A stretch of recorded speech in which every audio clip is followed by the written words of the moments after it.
3 o'clock on this Friday afternoon. Welcome aboard the Postgame Show, along with Terry Ford, who is here. He's over there right now. If you're watching on YouTube, you see Captain Dave, which is not Terry Ford, but Dave's here. And Terry is outside. He looks like he's busy. I don't know if he's actually doing anything. You know how it is, Dave, when people don't really have anything to do, but they want to look busy and they get that agitated body language and like that. That's what Terry's doing right now. I believe you're correct. Oh, yeah. I can tell. I can tell. Anyway, happy Friday. You made it. Lots to get to on today's program. You guys will be the guests today. We have brought back for the first time in a while, that's on me, Top 5 Friday. I've been hearing a lot of things this week about American rock and roll music, and it just made me think, well, let's have fun with that. I think, again, look, Michael Haney and I used to do Top 5 Friday, from May to August. And I'm pretty sure, because Michael's been gone 11 years now, but I'm pretty sure at some point we might have done this one. But, if more than a decade has passed, I feel like you can dip back into the well. So today, Top 5 Friday, let's go ahead and get that out here, and we'll be utilizing the text line. So, Dave, do me a solid. Make sure that we have access to the text line before you get out of here. Top 5 favorite American rock bands. And Gunnar was asking me, okay, rock bands. I'm like, no, it's got to be rock bands. Because Gunnar's not really a rock and roll guy. He's a country music guy. Yeah, he's a little bit of country music, a little hip hop. He's not, which is an interesting combination to begin with. But he gave me his list, and it's a solid. Did he actually go rock bands? It's a solid rock and roll list. Did he realize Luke Bryan's not a rock band? Well, I told him, I was like, Rascal Flatts doesn't count because they do some rock covers. I was like, that doesn't count. Right. And I think he appreciated the fact that you knew Rascal Flatts? Yeah. Well, you know why? No, I know Rascal Flatts for a couple things, but you know why I know them most is because they covered Life is a Highway for Cars. Yeah, I remember that. Yeah. And my daughters love that version. No, and they don't like the Tom Cochrane version. They don't. They're like, Dad, it's too rock and edgy. And I'm like, well, that's Tom Cochrane. Well, and plus, look, not to be mean, I wouldn't call the Tom Cochrane Life is a Highway edgy. But it's rocky. It is a rock tune. It's not, and it's not heavier, but Rascal Flatts kind of countryed it up. Well, I wasn't going to say countryed it up. I think they kind of bubble-gummed it up a little. Yeah, that's fair. But it's good. It's fine. It's good. Look, Rascal Flatts is what. And I remember Tom Cochrane. Red Rider had a couple of. I wouldn't call them hits, but they had video. The one tune I can't think of has a long intro, and I can't think of the song. But anyway, and Tom Cochrane wouldn't count because he's Canadian, so can't. He doesn't count. He's not American. Canada, again, unbeknownst to some Americans, Canada is not a state. No, honest. Look, can we be real? Most Americans think Canada's the 51st state. It's not. But that's what we do. But it's some of the same Americans who think Carolina is one state and Charlotte is the capital. I'm like, no, we got two states. But there's another part of America that thinks the entire continent of North America is ours. Pretty much. But again, and everybody else rents it. Like Canada rents their space from us. Sure. That's what there's. But they don't. Canada is a fine, sovereign nation, and sometimes I think South Park had it right in the movie. Maybe, but if you know, you know. But anyway, top 5 favorite American rock bands. We have. I'm gonna go with Rush. We had again, not a state. Can't choose Loverboy either. How about Triumph? Can't choose Triumph. No, sorry. Is Bryan Adams a band? Bryan Adams is also from Canada. Can't choose Nickelback. Sorry, I don't want to choose Nickelback. I'm just saying, even if you wanted to. Is there a band that's went from being so loved to so hated so fast as Nickelback? Creed. That's a good one, too. And Creed is right there with ask Nickelback. Dave, because Dave can't hear me. What's the band that sings, oh, man, like Drops of Jupiter? That was because I feel like that's that same kind of band. Yeah, I can see him in my head. Anyway, a lot of you were screaming it at your radio. I know, but I'm going to have to look it up now. It's going to drive me crazy. I know, but I'm sorry. That's what I do sometimes. Yeah, thanks. We got some Gamecock football news to get to. A nice pickup. Train. There you go. I knew it was something that was like Creed. Creed, Train. Yeah, Train. Maybe, and Nickelback. some of It's you always might, one word. some of you might One-word like band. Train and think that I never really quite understood the No, appeal. I never got the Train thing. Yeah, but just- some maybe people that's do, just- man. yeah, if Some you people like do. it, It's that's cool. cool. I ain't here to judge. That's cool. Me either. There's no sanctimony here. No, I'm no. not here to judge. Me either. I'm cool. Because some of you might not like my top 5. Although right now I don't have one officially because my life it musically evolves through time. But Terry, you can't see this, but I'll hold it up. But across the top here of my rundown, I have there's like 18 bands on here. So I will. That's actually pretty fun. I will through the course of the afternoon. Pare it down to 5. I think I have my 5. Yeah, my top band's AC/DC. Okay, again, that's not even Canadian, man. That's a whole other, you know. And they're really, if you think about it, after Bond died, then they're like a mixed band because Brian's from England, Right. and the rest of the boys are from Australia. So can't say the Bee Gees either. Same thing. England via Australia, You know what? Very or Australia via England. very underrated crew that got a bad rap. The Bee Gees? Very underrated. Got a bad Are they rap. underrated? Yeah. I don't know if they are. I think they're underrated. I think they're rated. I don't think people understand the width of that resume. They're amazing songwriters. There's a lot of people well, that look Barry, at them as Barry. just like a disco band. Morris and Robin were along for the ride, but Well, Barry, was a producer. he's you everything, know, man. Barry, Lyricist. Barry wrote some stuff you didn't know he wrote. He Islands in produced the some Stream. stuff. The whole Grease soundtrack. We did a whole Barbara Streisand album for her. Yes, Kind of her comeback album. yes, and it sold a gajillion copies. Yes, it did. And Barry bought his third mansion in Miami. Yes, because he needs more mansions.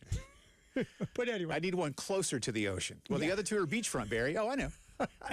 You guys got any Bayside stuff? I just got tired of walking down the dock.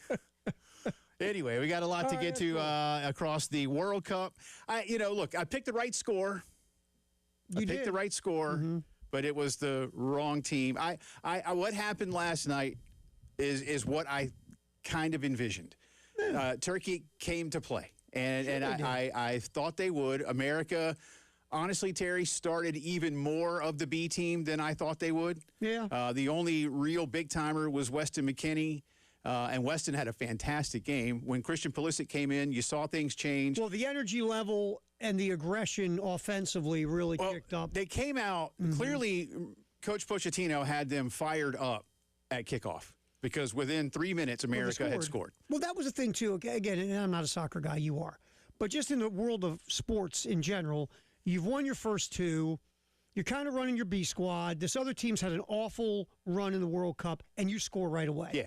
So your first thought as a team is, oh, here we go. And it's an American scoring within the first 3 to 5 minutes is the American equivalent of like throwing a bomb on 2nd and 8 on your first drive. Right. So now you're on the board, and your thought is, okay, we're having a really good World Cup. They're having a crappy World Cup. Hopefully they've now, that intensity level they were bringing drops down a little bit because, oh, here we go. We're down again. Yeah. And you're kicked up a notch because you're up 1-0, and then Turkey scores 2. And it was the opposite. Yeah. Turkey really at that point and that they had nothing to lose and nothing to play for. Right. Again, they were going home no matter what. They're over the Atlantic Ocean right now probably because they had to fly all the way back from California. That's a long flight, my man. Oh yeah. To fly from California to Turkey. Well, it doesn't go. They go like Turkey. I think they stop somewhere in Europe and then they Uber to Turkey. It's but they're good, and I told you yesterday, and I'm far from alone in this. Turkey is the biggest underachiever of this World Cup because they are loaded with talent. A lot of people felt they would win this group or certainly challenge for this group with America and even potentially Australia. And when Turkey came out and lost in the opener to Australia 2-0, it really was like, whoa, okay. Did we misjudge? And I think you saw last night exactly what we thought. They were going to play with some pride. They were going to play with some intensity. And I think that was good for America to see that because I gotta be honest with you, despite the fact that the game didn't. Here's the thing. There's a two-pronged way to look at it from my perspective. Did the result mean anything last night? No. It meant absolutely nothing. Nope. The result meant nothing. But did the game matter? Yes, because you have one to play, and you are going to play Bosnia. Bosnia has never made it to the knockout round of a World Cup. Their hated neighbors, Croatia, on the other hand, Different story. 8 years ago played for the title, Right. and 4 years ago made the Final Four. Mm-hmm. So they're like, well, if Croatia can do it, Right. and now we have our chance. So believe me, that will be a motivator for them. And they know where this game is being played, the United States of America, and who they're playing. I'm nervous about Wednesday. And so last night, to see a country come out and play with pride and intensity is something America's going to have to match. Now, again, America's A team will start on Wednesday. Right, right. And that does make a difference. And that's the thing I was going to bring up to you is, if you're America, do you look at this like, look, we started our B team, and besides Christian, Christian got his run, and he looked like Christian. And if he doesn't slip with his foot, with a plant foot, that's a goal probably. Yeah, probably. And that was a hell of a shot. But he got himself open. He got himself open on multiple occasions. He was a difference maker on the offensive end. Yeah, he was the best. When he came on the field, he was the best player on the field. So once Christian looks healthy, which he did, and then you're playing your B team, and your A team's going to show up. And look, a loss, you don't want to lose. I get it.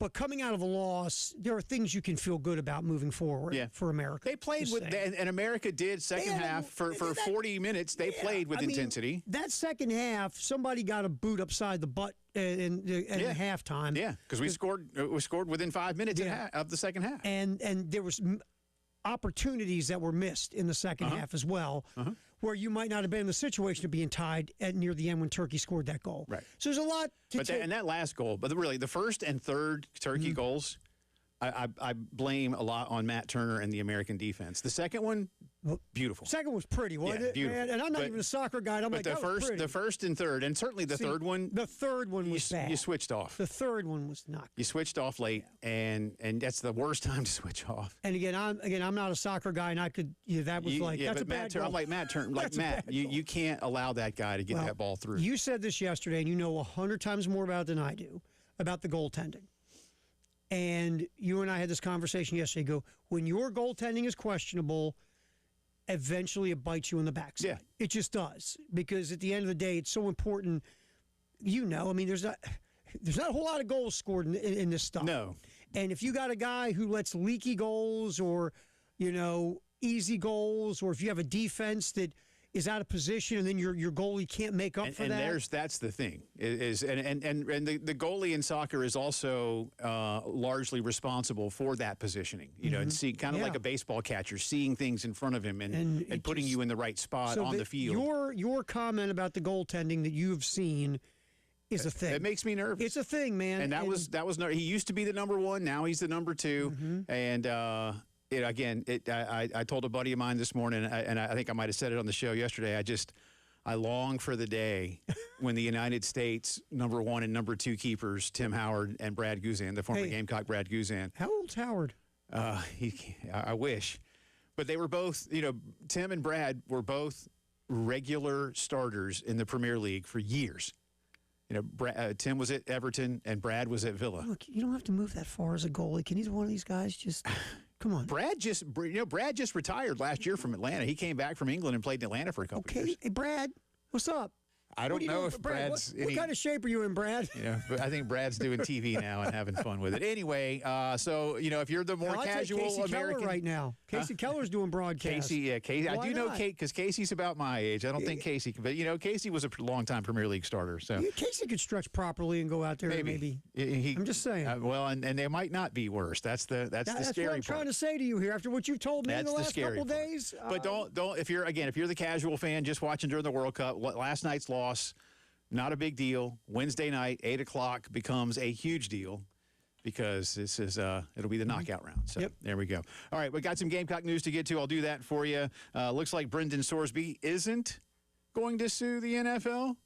Shocking. Well, we don't know that yet, but we'll look out for that for you. And again, top 5 favorite American rock bands, a special edition of Top 5 Friday. It's the postgame show.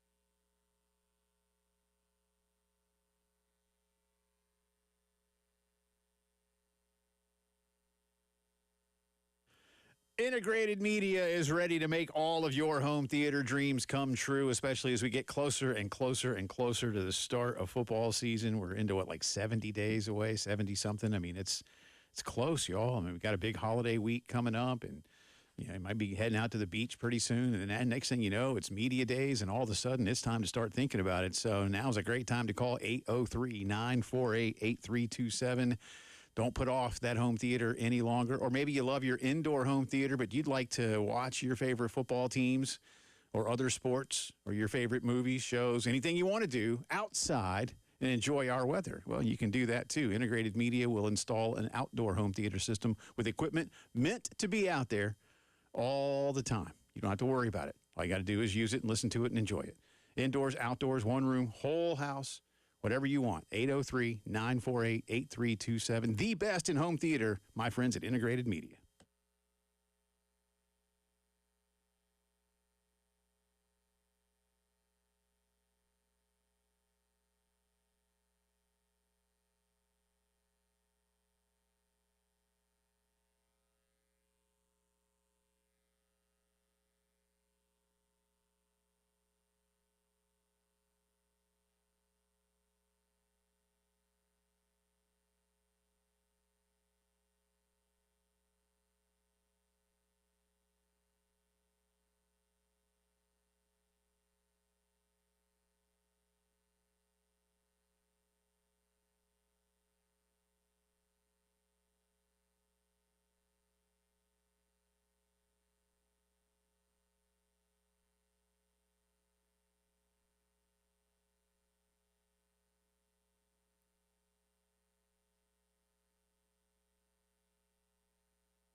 All right, welcome back in. Jay and Terry with you on this Friday. You made it. It's a Top 5 Friday on today's program. Somewhat in honor of the nation's birthday, which is still, a little over a week away. But we won't be here next Friday. So I wanted to go ahead and do this today. So in honor of America's birthday, top 5 favorite American rock bands. So send those in. And if you don't want to rank them, you don't have to. You can just send 5. But if you do want to rank them, feel free. I'm going to let our good friend David Cloninger go. Now, Dave's on vacation with his family. Mm-hmm. But I texted him this morning to say we were doing this. Mm-hmm. And so he has sent his. So David's going to lead off today via the text line. By the way, speaking of the text line, y'all can send those in via text, 803-404-6200. At the Game TV Radio on the chat box. We can look at that. You got access to that, I do. Yeah, I got that. We got social media. You got yours. Yeah, I do have several hits on the Twitter. All right, cool. Yeah. And we got the Twitter, we got the text, we got the chat box. David from 5 to 1. Mm-hmm. He did rank from 5 to 1. Some he gave commentary, by the way. Some he did not. I'm stunned that Cloninger gave commentary. Number 5, Kiss. He says they set the standard for what a rock concert should be. A Kiss rock concert's a thing. I've seen Kiss about 7 or 8 times, and I won't say the show changes dramatically from year to year, but it's still an event. Number 4, Aerosmith, but no commentary. Just no commentary on Aerosmith. Okay. Number 3, from David Cloninger. Tom Petty and the Heartbreakers says, gets the nod for me, notably over Bruce. Whoa. Yeah, well, that's what he says, because even when he did solo stuff, he usually worked with those guys still. Bruce did so much solo. Bruce did have his little solo period, but he did work with Nils. It's funny, when Bruce did his solo album that had Tunnel of Love and Brilliant Disguise and all that, Nils came with him. Yep. And that's Nils Lofgren. And when Tom Petty did Full Moon Fever, Mike Campbell came with him. I was going to say, Mike Campbell was. But Mike Campbell, Tom always called him the co-captain. Oh, Petty always gave Mike Campbell tons of props. Well, you couldn't have one without the other. No, they did everything together for that band. Yeah. Yes. Number 2, Van Halen. Yeah. See, I thought Dave would put them at number 1. But number 1, he's done, I think, something really good here, and a band that's probably on my list. And you're not thinking of them. Probably not. The Beach Boys. Groundbreaking of how they flipped the game from surfing pop to introspective, layered melody. Was excellent pull by him. The Beach Boys are, if you just think of them as bubblegum surf rock, that's cool. But what you got to understand is that Brian Wilson changed the recording industry. Yes. Like, changed it. And influenced the Beatles.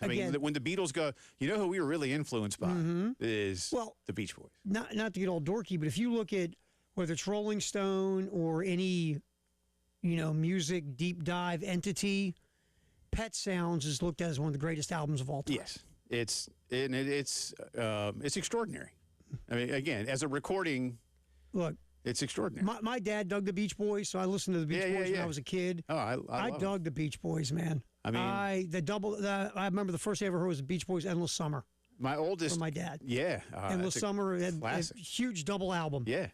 My oldest she doesn't necessarily thank me, but she's like, Dad, I'm really glad you had those Beach Boys albums when I was growing up. And I'm like, thanks. Well, we were dorky teenagers. When we went to Ocean City, whenever we went to Ocean City, we'd hit the Bay Bridge. Once we got to the Bay Bridge, the Beach Boys had to play across the Bay Bridge. Yeah, there you go. We had a stupid tradition of that when I was a teenager.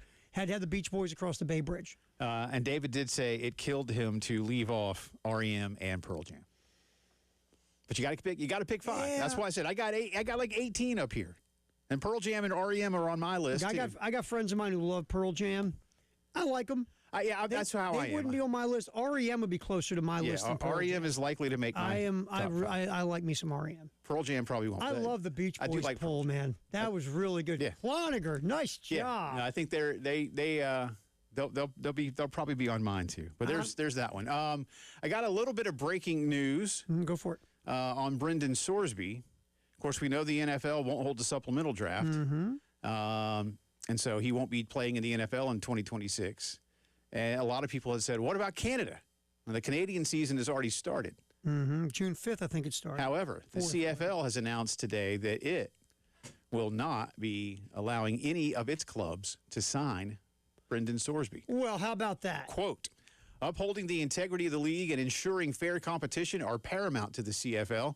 The allegations involving Brendan Sorsby are serious and concerning. At this time, the CFL will not register a contract for him, and no team will be permitted to add him to its negotiation list. So Is our boy Kessler going to sue the CFL too?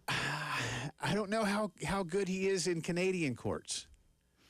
I don't think Canadian law is altogether dramatically different in terms of how it interprets things. But this goes to the point of, look, you could, and there are people, and you and I were yipping about this yesterday, just going back and forth on the phone talking. There are people that would say, wait a minute, all these leagues are benefiting from gambling, and they're making money off of gambling, and DraftKings is all over all this stuff, and FanDuel, and blah, and BetMGM, but you're going to come down on a guy for using the app that you make money off of? Well, yes. Yeah. Yes. Because I have rules. Because he bet on his own team. Yeah. And you can't do that. Right. And the NFL, by the way, they have rules like all these other sports. You can't bet on your own team. Can't bet on your own team. Yeah. And you can't bet at the facility in the NFL. You can't bet at the facility in the NFL. And some people even said, well, that's just ridiculous. I'm like, no. It's like your employer. If your employer said, we don't want you, like if you want to gamble, okay. But you're not going to gamble while you're at work. Ready? There are apps and websites you are free to go to on your own time as a U.S. citizen that you can't go on at work. Right. I mean, try to go on. Just try to go on a website on a computer at your work. Right. And there are certain things that are blocked that you can't go to. So it's fair. It's like anything else. It absolutely it's 100% fair, and I'm with you. And again, that argument has gotten to a point now of where I really just started to pull my hair out when I see it, because you got to understand what's at play here, and you just don't want to. Because again, you and I again we're going back and forth about it. Yes, you're just you and I talking. Look, are you as a fan, and if you are, God love you, fine, okay with sitting in the stands after paying an ungodly sum of money to go to a game and buy the beer and buy the food and tailgate and spend all this on swag and merch and sit there and watch a game, and can you sit if you know the players are betting on the game? Yeah. Are you okay with that? Where the outcome has more to do with what they can do. With what they can do. So you're okay with that, is what you're saying. If Brendan Sorsby can play, then you're okay with the idea that Sorsby's out there going, hell, I took myself over-under on interceptions too. I got to throw a pick. Right. You're okay with that. Right. That's what that is what you're saying. That's what you're saying. Now, and someone will say, well, that's not what he did. But it doesn't matter. You're opening the door to all of that. You have to have a deterrent from the get-go. Because if you're okay with all that, then have at it. Yeah. But I think most people who are into sports and games are not okay with that. And you might even say, too, and I know this is a weird way to put it, but when people say, well, what's wrong? What's the harm in betting for your team and betting on your team to win? Well, let's just say, for the sake of the discussion, that your team is down and all of a sudden you're panicking for a variety of reasons. You dropped a lot of dough. Yeah, and you're trying to make plays that and then what are you doing, right? And you might say, well, they do that anyway. Maybe, maybe not, but that's beside the point. You can't bet on your No, this goes to the I word, the integrity of the on-field product. I saw this, and I'm not making light, I assure you, but I saw this on Albert Breer's podcast on Monday Morning Quarterback the other day. He said, look, the DraftKings and FanDuels of the world don't want Brendan Sorsby in the league either. No. But they want it for different reasons. Right. And Albert said, it would be like having a lung cancer patient on a cigarette ad. That's how the gambling because Brendan Sorsby becomes a tale of what not to do. Or what the reason people don't want legalized gambling is Brendan Sorsby. Yeah, and again, now, you and I have said this is a real problem. Sure, it's a problem. And it's not just Brendan Sorsby. No. But anyway, CFL says no Brendan Sorsby. Interesting. So I don't know what's going to happen. Well, they listened to the show and they heard us talking. That's right. All right, got Gamecock football recruiting news. Give you that on the other side, and we got a lot to get to on Top 5 Friday. Your top 5 favorite American rock bands. It's the postgame show.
All right, welcome back in. Jay and Terry with you on this Top 5 Friday. World Cup is back underway, and France and Norway living up to the hype. Well, France is living up to the hype. It's we're in the 34th minute of this game, so a long way to go, but it is already 3-1 France. Well, Norway's sitting, folks. Yeah, a couple of heavyweights for sure, but the head coach of Norway, whose name I can't pronounce, said he wants to be fully rested and ready to rock and roll when they get to the round of 32. I can appreciate that. So they're playing. They're playing without their best guy. Yeah, Erling Haaland, or he's in the sub rotation. And I don't think my guy Martin Odegaard from Arsenal, who's their team captain, I don't think he's out there today. Yeah, they're sitting some folks for this one. And you'd say, well, so is France, right? And then you look at France's B team, and you're like, oh my god. I was going to say France's B team is an A team. France's if you took France's B team, they'd probably be ranked like 8th in the world, which is frightening. Yeah, but that's absolutely. why they're France. Mm-hmm. I'm wearing my England jersey today. I wore my America yesterday. You talked about having a bandwagon team of Holland. I got the Netherlands. But I've always been an England fan. In fact, the jersey I am wearing is a good, solid 25 years old. This is from the 2002 World Cup. Oh. I didn't go to the 2002 World Cup. It was in Korea and Japan. So you I didn't go. But I didn't go. Really? I didn't go. But I had a friend who actually worked for state PRT, and lucky him, his territory was England and like Belgium and the Netherlands. Oh, nice. He was over promoting the state of South Carolina in those areas. And so he would do trade shows and such. But anyway, I was like, hey, do me a solid. I want you to get me he got me an official England jersey back in 2002. So I'm wearing that one today. England plays tomorrow. And a pretty big game all of a sudden. But anyway, not a bad little bandwagon team to jump on. I've had them again. I don't even call. They're not a bandwagon. I pull for America, obviously. But and for anybody wondering, like, well, hey Jay, 4 years ago England played America in the World Up. Who'd you pull for? I pulled for America. Yeah, you pull for America. Yeah, I hated England that day. That day. And you know what the score was? What? 0-0. Yeah. And you know what's sad? That was like the best game of the Berhalter coaching era. Well, the sad part about that game, that's one of those games again. 0-0 means different to different countries. U.S., you do a draw with England. That was pretty good, actually. You're feeling good. Yeah, England walks off the pitch going, son of a really? Absolutely. We went 0-0 with those dudes? With America? Uh-huh. Yeah. Now they pretty much did. That's how they felt. But anyway, Gamecock football recruiting, big pickup last night. Defensive back Kelvin Millington, who is from the greater Atlanta area, pledged to South Carolina last night. He had Texas Tech and Virginia Tech as sort of the finalists on his list. Virginia Tech was really heavy into him. Yes. He's a 4-star, and they really, kind of identified him a few months back, and bang, they went full bore. He had originally wanted to make his announcement on July the 9th, but he said, you know what, I'm sure of what I want. Not only that, but for a DB, he is big. He is 6'3". Yeah. He's 6'3". And according to what I'm reading here from our buddy Chris Clark, this is great. He says Torian Gray doesn't shy away from taking players who look like linebackers and making them into safeties, or taking players who look like safeties and putting them at corner. Freshman Tristan Lewis is a great example of this. He says Millington plays both receiver and corner in high school, and his offensive staff likes to use his long strides for deep ball opportunities. At corner, his length is very difficult for opposing wide receivers and quarterbacks trying to get them the ball. He has better than anticipated short area quickness, too, given his size. Well, that's the big, I was going to say, the big thing on him is going to be smaller, quicker receivers who, how usually when you're that big, you have a tougher time in small spaces with quickness, right? Especially quicker receivers. Now, if he's a big guy who's quicker than typically a dude of that size, obviously that's helpful, but usually with big corners like that, quicker receivers against bigger corners, that's always an issue. Yeah, but bigger corners down the field, usually, that's a good thing with long arms and the fact you're a kind of big human being. So he's from Bogart, Georgia, Cobb County.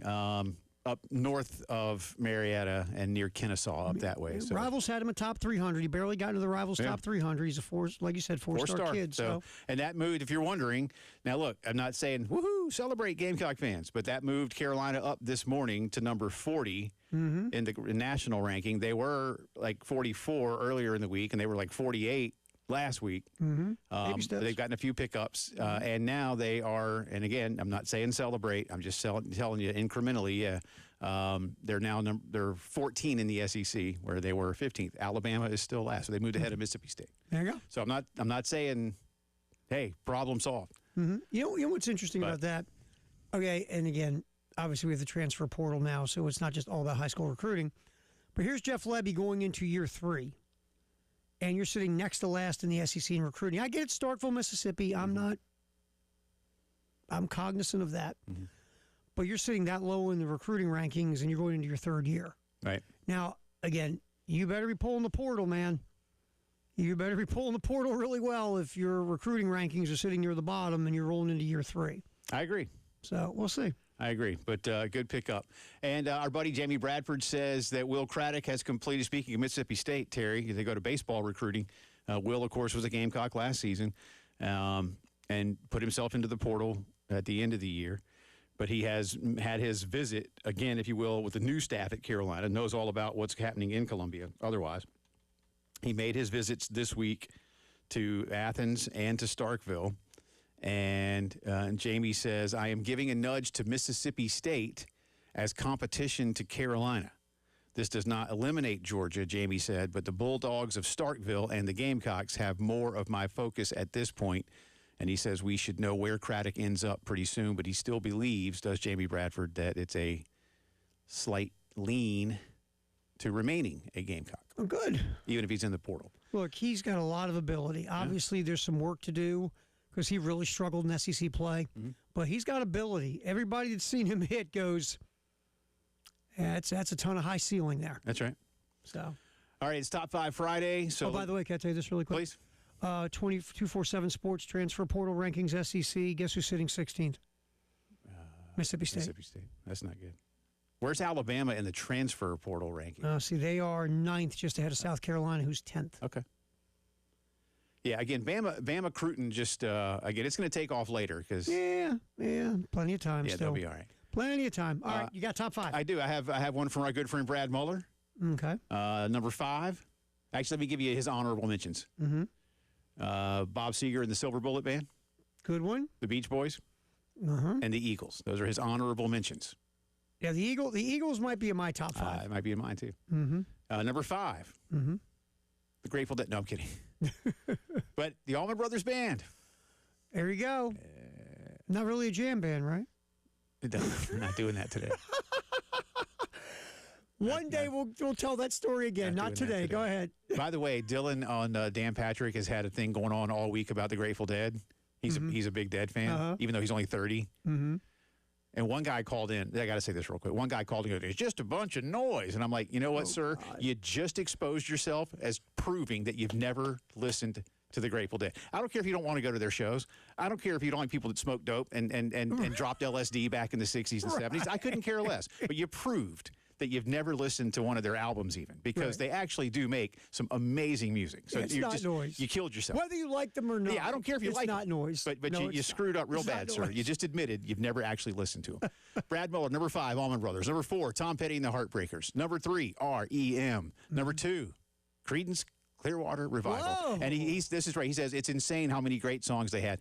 Remember, they had their first greatest hits thing, which is like, this is not an album. And then they put out a second one. Yeah. Creedence. Again, John Fogerty could write some hits, man. Creedence was, again, for you and I, that was a little bit before our time. Yeah.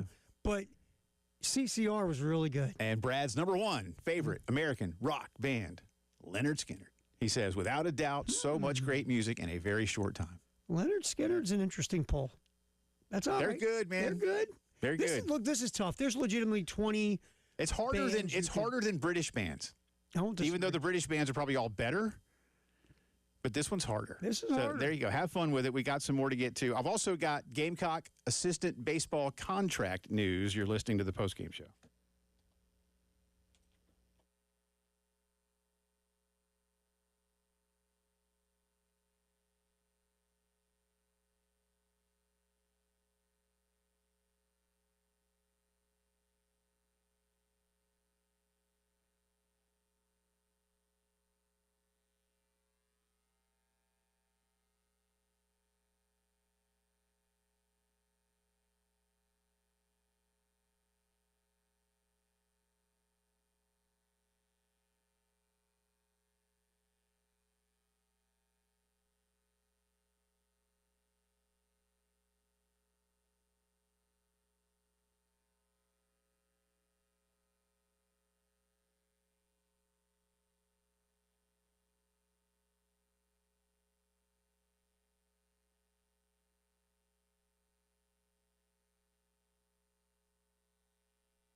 All right, welcome back in. Jay and Terry with you. Top 5 Friday, top 5 favorite American rock bands. Had a couple already from our friends David Cloninger and Brad Muller, the voice of Carolina women's basketball and softball. Robert hits me on Twitter. Doesn't rank them, just lists them here, Terry Ford. Metallica, Alice in Chains, Guns N' Roses, Aerosmith, and Van Halen. But he is clear, in parentheses, after Van Halen, not, all caps, Van Hagar. Doesn't like the Sammy years. I like the first 3 Sammy albums are fun. The OU812 is great. I love that one. I thought 5150 was different. 51, it was different. It was. I was okay with it. Yeah. It was different. And I forget the guy, the keyboard guitar guy for Foreigner produced that album. Yeah, Mick Jones. Mick Jones, thank you. Mick Jones. They had Ted Templeman for years. Yeah, Ted Templeman was the guy with the David Lee Roth Van Halen. That's right. And you know what, too, when we think about Mick Jones, you think how Foreigner started to kind of change their sound a little bit after their early albums. And Mick Jones producing that kind of, you go, okay. Yeah. But that Eddie wanted to work with a guy like that was interesting. Eddie wanted to break out the keyboards. That's right. Ted Templeman, by the way, also big with the Doobie Brothers.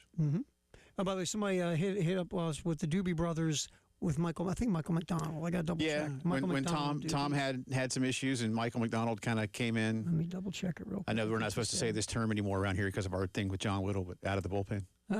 He said, "Don't forget the Doobie Brothers original, not Michael McDonald." So he was the original with Tom and then they did some things together, and he went on tour with them when we saw him down in Charleston a couple years ago, and they blended them together. It was great, man. I mean, it was just a little Michael McDonald, and that voice is great voice, and he's a great writer too. But I had the Doobies. So here's my overall list real quick. Then we're gonna open the vault. All right. Again, this isn't my fine because I got to pick 5 out of this. So this is me scribbling. Guns N' Roses, Kiss, CCR, Steely Dan, Fish, Dead, Doors, Springsteen, Beach Boys, Tom Petty, Van Halen, Eagles, Aerosmith, Boston, Pearl Jam, Metallica, REM, Allman Brothers, Doobie Brothers. That was just me scribbling. And I put Fleetwood Mac, but they're a blend. So I don't know if they count. Are they English or are they American? The answer is yes. We got Nix and Buckingham. You got 2 Americans and 3 English people. You know what? English people. Because I can't say Englishman because Christine is not a... Yeah. Nix and Buckingham make it Americanish. Yeah, but there's 3 from England, and that's a 60-40 split. Yeah, you might have to push them off to the side. All right. Just saying. All right. You forget that they're, and really, Fleetwood and Mac are both British. Yes. It's not Buckingham and Nix. That was another band. Yeah, but they're both from California. So I would say no. But Mick Fleetwood and John McVie. We have to make a call. We probably have to say no. Yeah, they're English. And Christine. She's English. She's English. Yeah, so I guess we have to put them off. But I like English rock. Oh, yeah, English rock's solid. But again, it's a lot easier to do English. Yeah. Like I just go top 5 real quick. Sure, it's kind of still a lot simpler. Yeah. The depth of the American stuff is tougher. It is. It really is. But none of them would, I don't know that any of these American bands would make a top 5 list of just overall because my top 5 overall would probably still be the top 5 that are British. Seriously, they probably would. Certainly 4 of them, man. No, so I mean, there's some great British bands. I mean, my top would be in Beatles, Zeppelin, Stones, and Floyd, and then Queen. I'll be honest with you, man. Mine would probably look. No offense to the Beatles, mine be Zeppelin. Well, number 1, yes, they could be number 1. I'm just saying, number 1 for me. Yeah. But those. Yeah, those are the ones that kind of stick out all the time with the British bands. Yeah, they just are. Well, because they're, they're not just great. They're they're historic. Yeah, they're transcendent. Yeah, I mean, my God, I mean, we grew up in the '80s when we had another wave of British acts, but just different. Oh, Duran Duran's right there. Duran Duran and Culture Club are right there. Oh, but Duran Duran's right there with the Stones. Sure, they're right there. Right there. It's close, man. Hey, man, look, you're going to tell me that you're not going to put the Smiths above the Beatles? I know you're not a fan of the Smiths. I'm just not a fan of the Smiths. It's just Morrissey. I'm like, bro, your life doesn't suck that bad. He's got a great voice. But you know what? I do dig his But voice. here's the thing. A few years later, the Seattle sound, I was like, man, y'all's life doesn't suck that bad either. Yeah, it did. Does it? Well, look, I don't know if it's the idea we just decided to wear flannel. And then Morrissey, now. when the Smiths broke up, Morrissey was like, You know what? I'm going to really show people now. I'm going to go solo and watch this. You thought my life sucked then? Let me wait till I write these songs. Depressing. I mean, I love his voice, but his lyrics are so depressing. But they wrote some pretty cool tunes. Yeah, and I absolutely. did like the Cure is I like the Cure. They're pretty good. I like the Cure. But again, the '60s British bands a little bit different than the '80s British bands. Just saying. But Morrissey, man, it's like I know. You want to have fun on a summer day, Morrissey's probably not your soundtrack. No, you know what? If you want to go have happy fun time, you're leaving Morrissey and the Smiths at home. You just see him. Just saying. Later. All right. And that was the vault. Open up the British rock. Yeah, that was good. That accounts. That counts. Thank you, Purple Wave Auctions. How much are Kevin Schnall's assistants going to make? I'll tell you coming up.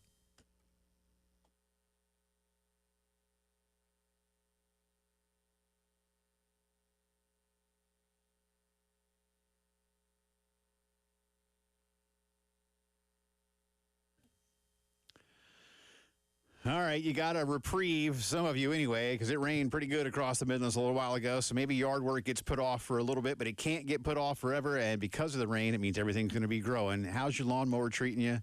How's that trimmer treating you? You know, those big giant hedge clippers that you need to get things done quickly. Listen, if it's time for something new or to get them serviced, Cato's Power Equipment is ready to help you out. Maybe even putting it off for a while. Or maybe, look, I'm not blaming anybody, but maybe you didn't get that lawnmower you wanted for Father's Day the way Ben Cato was talking about. Well, go treat yourself. Cato's has it, and you can get it there, feel them, see them. Again, if it's a rider, sit on it. If it's a stand-on, stand on it. If it's a push it. They'll let you. You figure out what's best for you.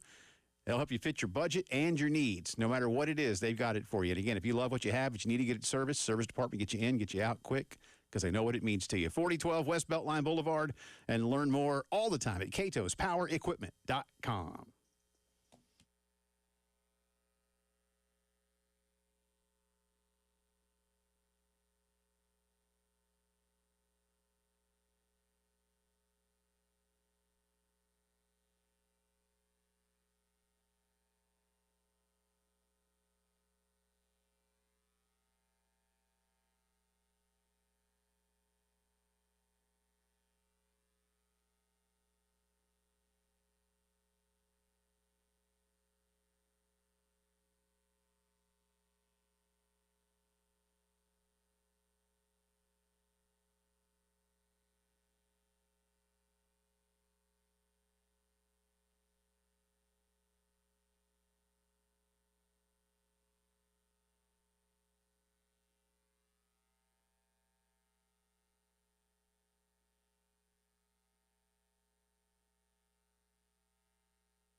All right, post-game show. Terry Ford, Jay Phillips.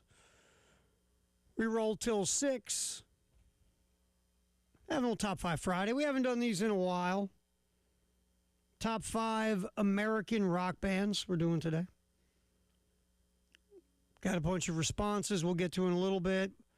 Interesting one from Craig on the YouTube chat on at the Game TV Radio on YouTube. We'll get to that. Especially one of the 5 bands that Craig has. Very interesting. So we got that coming up. Also, Gamecock assistant coaching salaries. Again, State University. All that stuff is made public. We will talk about that. And look, that's the one thing South Carolina has done baseball-wise, obviously, is they were already 7th in operational budget, and that's got upped even more. And now you have, a GM, and you have a lot of different folks involved in the nuts and bolts of the program now from a coaching standpoint, off the field support, and the money that's being thrown out in the NIL space. So a lot of resources for Carolina baseball. And the salaries of the assistant coaches, Jay, I'm guessing isn't going down. Doesn't look like it, sir. And I apologize for my tardiness at the start of the hour here. I just inside baseball. We again, our offices are on 19, but our studios are on 1. We have one of those really fancy water cooler things on 19. Mm-hmm. We don't have that on 1. Well, on 1 we have the faucet. Well, which I didn't want. And so I even said that to a coworker. I said, but if you want to put into the budget to have one for us down here on 1, that'd be great. And I got no real response to that. Yeah, you didn't get it? I'm not sure that went over as well as I wanted it to. Really? Yeah, just say. But it wasn't to the boss. I was going to say, it wasn't to the person that runs the whole place. No, it wasn't right? to the boss. But it'll probably get back to the boss. And by the time it gets there, the way it goes, it'll be Jay Phillips was cussing and screaming about not having a fancy water cooler on the first floor. But anyway, wonder what's wrong with the boss. I made it up to 19, no problem. Mm-hmm. But coming down How from many stops? 19, 4 stops. Oh yeah, I live it. And including one that was a ghost stop. Those are my favorite. I'm like, seriously? Like, did you get? Those are my favorite. Either A, you hit a bunch of buttons and just got the first one, like back when remember they worked on all the elevators a couple of years ago or whatever? Yeah. You had a lot of ghost stops back then. Yeah. But the ghost stop does bug you. It's like, seriously, it's like, where'd you go? Here. I mean, it's Friday. You have to run back to the bathroom? Yeah, and you didn't get another elevator because then the light would have turned off and it wouldn't have been activated. Right. So where are you? Either you ran to the bathroom or ran back in your office. I'm like, hey, but you screwed me over. Yeah, but 4 stops. But I'm here. Sorry, man. so I apologize. All right. Let's see. Chad Oxendine will go first here. I won't get into all the complete details like we did with Coach Knoll. Chad will make $300,000 a year. His contract runs through June 30th of 2028. He has bonuses of $25,000 if the team goes to a regional, $50,000 if they get to a super, $75,000 if they get to Omaha, $100,000 if they win the College World Series. Now again, those wouldn't stack on top of each other. So it just gets bigger the more it goes, if you follow me. Let's see here. Next, we have pitching coach Matt Williams. He will make, hang on here, Terry, I'm doing this the wrong way. Matt will make $400,000. Excuse me, $450,000. Same bonus structure, 25, 50, 75, 100. His contract runs through June 30th of 2029, $450,000 base. Coach Bill Salento coming down from Wake Forest will make $425,000, same bonus structure, 25, 50, 75, up to 100,000. And the last one is Coach Steve Smith is going to make $400,000. His bonus is a little bit different. $35,000 if the team participates in the NCAA postseason tournament, and if they advance to the Final Four, if you will. Oh, this is basketball. I'm sorry. I was like, wait, this is basketball now. I'm sorry. Coach Smith. If they make it to the Final Four, he would get another $35,000.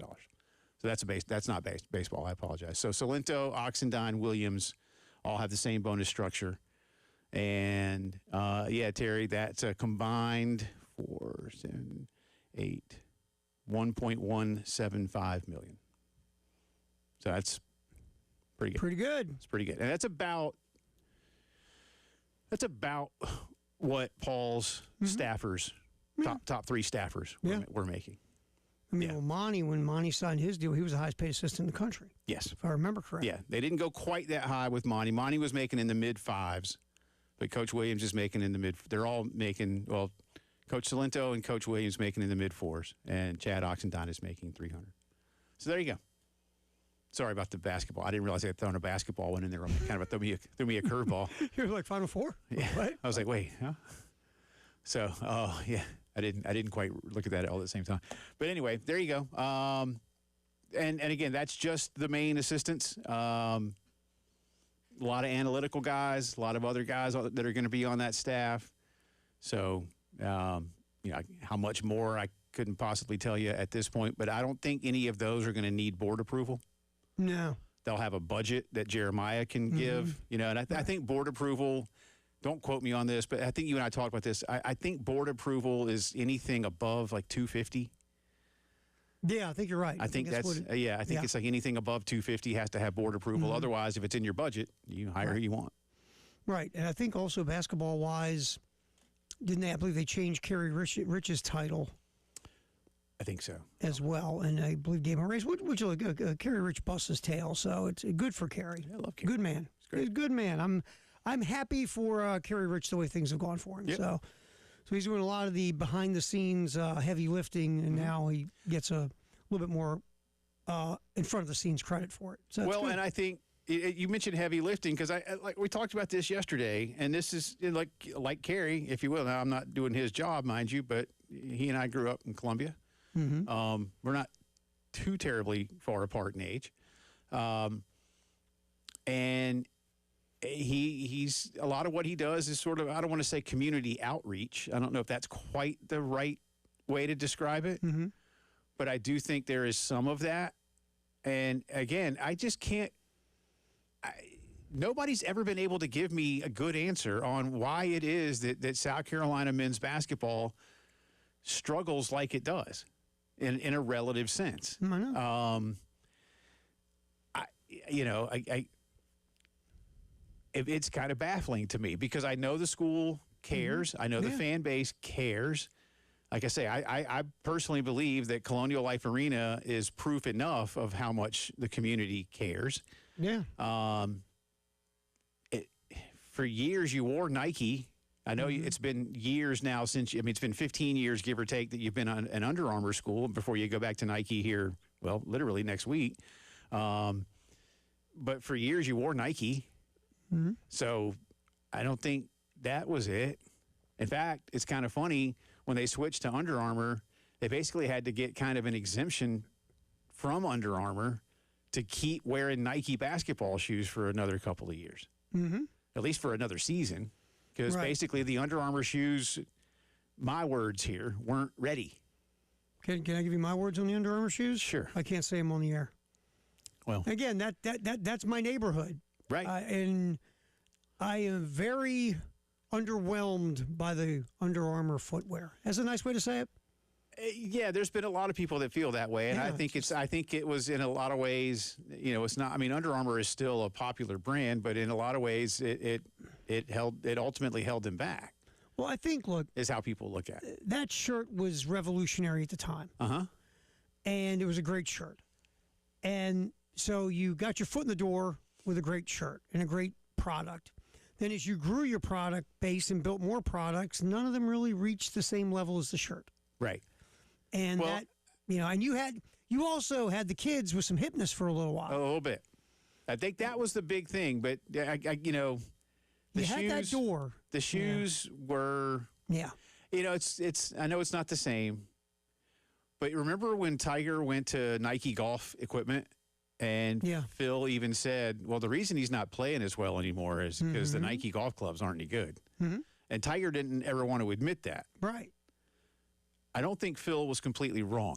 But a lot of people question, why, Nike, you make shoes and apparel, and you crush it. Mhm. You crush it. Why you want to make golf clubs? Exactly. When TaylorMade and Ping Yes, and that's what they and do. Dunlop have. I mean, this is what. Yeah. That's they don't make shoes and all these other things like Nike is. They make golf equipment. Yeah, like TaylorMade makes golf gloves. Right. That's Yeah. what they do. And they'll slap their name on a glove. No, and that's the thing. Or a shirt. It's But a different. It's a they're not different making ball the game, shirt, man. They're not making. And you just can't go. You know what we're going to do today? We're going to make some golf clubs. Right. Yeah. What do you say? Yeah. And it was almost like with Under Armour. It's almost like you fell into something you didn't realize. I mean, and that thing just blew up, right? Right. So now, oh my God, you got this shirt, and everybody wants this shirt, and you're making bazillions. Oh man, we've got an opening now. We can go after the Nikes and the Adidases and all these other people, and we can. Oh my God, we're successful. Sometimes the toughest thing to do is after you pop. Yeah. Like we always talk about bands. We're doing the top 5 band thing. You pop with the first album that's insane. Like I'll give you Counting Crows. Right. 17 bazillion records you sell. Right. Great. Now let's get the second one. 17 bazillion for the second one. Let's go, guys. Okay. What do we do? And that's almost like Under Armour. You made a great shirt. What else you got? Okay. We're really socks. successful now. Right. I give you a belt. I mean, you Long just sleeve shirt. Right. You're just we took the good shirt and gave it sleeves. Yeah. So it's just sometimes when that first thing is a thing, now you got to have other things, and a lot of times, well, look for again, Counting Crows' second album was sold well, but it didn't sell like the first one. No. And everybody said, well, that was a crappy album, and you were kind of that album was a bust. No, it sold enough normally, it just didn't sell like the first one. Right. So again, sometimes you make stuff, and it's just not as good as the original stuff. And again, Under Armour as a fabric, like you're talking about, the original Under Armour was not so revolutionary that gigantic companies like Nike and Adidas couldn't go, oh, we'll figure that out. And now they both, for years, have had their... It's the same thing. Well, even like the Russell Athletics of the world make that shirt. Yeah. So now breathable workout gear, everybody's making it. Yeah. And the next thing for Under Armour just never was a thing. No. And shoes weren't. Shoes were not their wheelhouse. And a lot of people said so. Yeah. And I feel bad about that for them. You know? I do too. I mean, you gave it the old college try. You had a window where you were a thing, and you had a window and protect this house, and you had all that stuff going on. Right. But at some point, the next wave of products, it has to be good, and it just wasn't where it needed to be. That's all. Yeah. And That's Nike all. and Adidas told everybody, well, their shoes aren't. Mm-hmm. Mm-hmm. Meanwhile, we started out as shoe companies. Right. You were a cool shirt company. Yeah. So. Oh man, those shoes I got a pair for Christmas years ago, and I was just not happy. Yeah, I get you.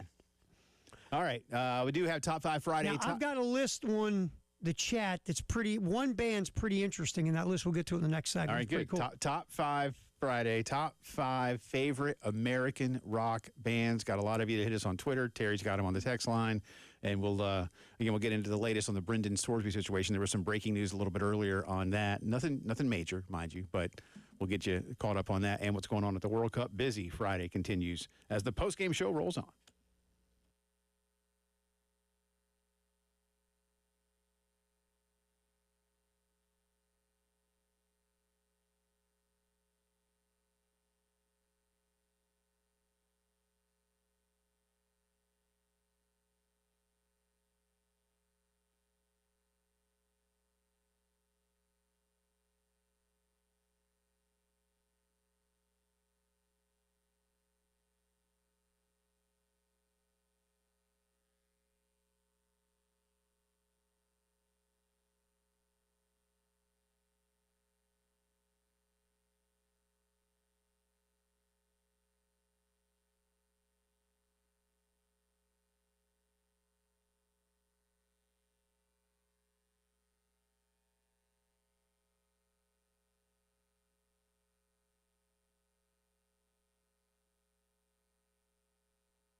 18 minutes after 4 o'clock on this Friday. Welcome back in. Jay Phillips, Terry Ford with you, having some fun on a Top 5 Friday. First one in a while. We won't be here next Friday, so somewhat in honor of the nation's birthday next week. Happy 250th America.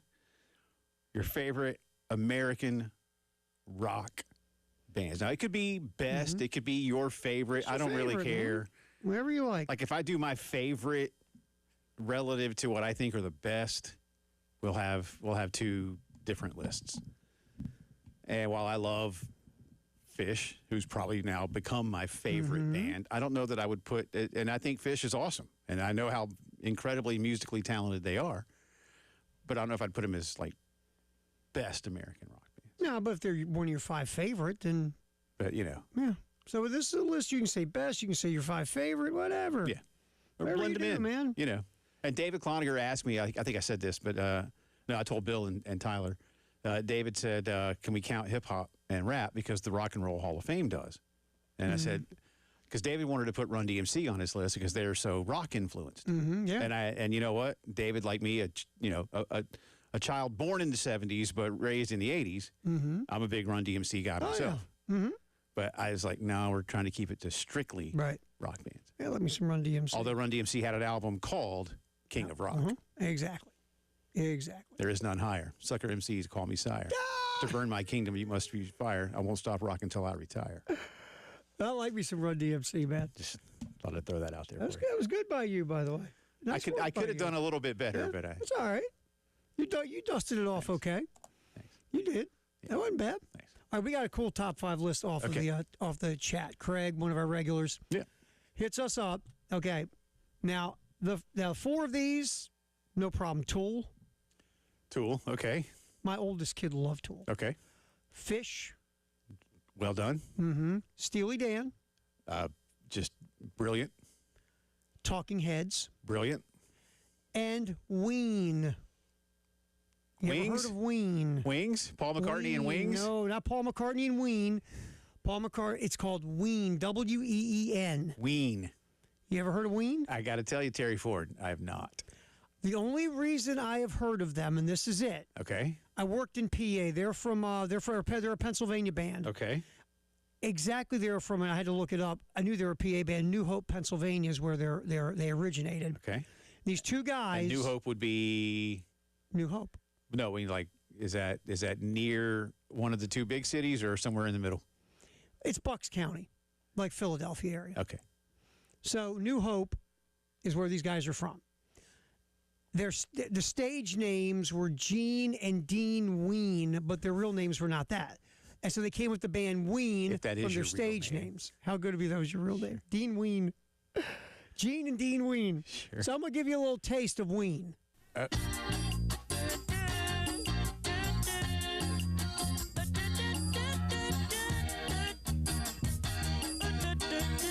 One of the more popular songs. When you lie, kiss your baby, bye, bye, bye. If you're true, the whole wide world will love with you. When we see nothing's wrong with you and me, time will tell. It might even ring a wedding bell. Okay. The song is called Push the Little Daisies, the official music video. And Ween would have been in their prime in the 80s? Yeah, they got it going. I went to the official Wikipedia. Okay. They're formed in 84. Okay. They say they're inspired by funk, psychedelic rock, Okay. country, soul, gospel, progressive, R&B, heavy metal, punk rock. So music. That's pretty good. much everything. I do admire that. They had several cassette albums until 1989. They released their own album and then got to a big label, Elektra Records. Oh, Elektra. Major label in the late 80s, early Elektra, 90s. No, that's big. That's big time. And they recorded through the 90s into the new millennium.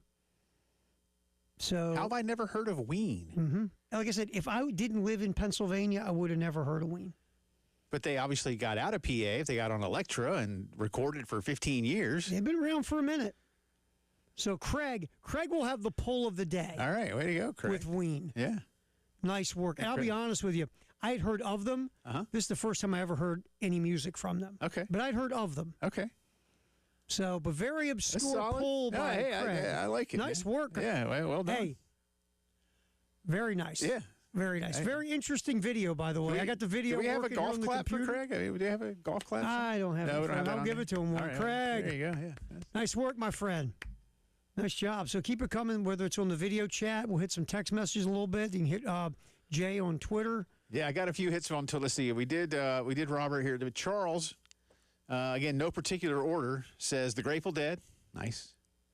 Velvet Underground. There you go. Oh, Old Lou that's Reed. good. Little Lou Reed. Yeah. The Allman Brothers. Well played. Mm-hmm. Creedence. And not it's Creedence Clearwater Revival, not Creed. That's Creedence. Creedence. Clearwater Revival. Clearwater Revival, CCR. And Tom Petty and the Heartbreakers. Tom Petty's getting a lot of love today. Yeah. I like Tom Petty. I do. I think Tom Petty's another one. Was around for a long time, but people, I don't think, give him the props he deserves, like casual music fans. Yeah, I don't know. I mean, Music people they had a know what's big up with Tom big Petty. heyday, and then he did the solo album, and then they came back and had several more hits well into the mid '90s. I think people they always when we think of American rock bands of through that time, you hear a lot of Van Halen, obviously. Yeah. And and Aerosmith will get their props. And Yeah. And then all of a sudden someone goes, yeah, and Tom Petty was good. Because some people will go, wasn't he with that Mellencamp guy? Because, they get, but I'm a huge Tom Petty fan. Oh, yeah. I've still got 3 or 4 Tom Petty CDs sitting around. Yeah, I got like Tom Petty. I mean, and that live anthology that came out Look, I like was the amazing. Traveling Wilburys, man. Oh, you're going to tug at my heartstrings. I love I have that album. I like to joke with people about Dylan or something Bob Dylan, he was a traveling Wilbury. Yeah, I know him. I remember him from his Wilbury days. I tell you again, I'm totally dorking out here. One of my favorite vocalists that I've ever heard, Roy Orbison. Yeah. His voice is just ridiculous. Yeah, Roy died.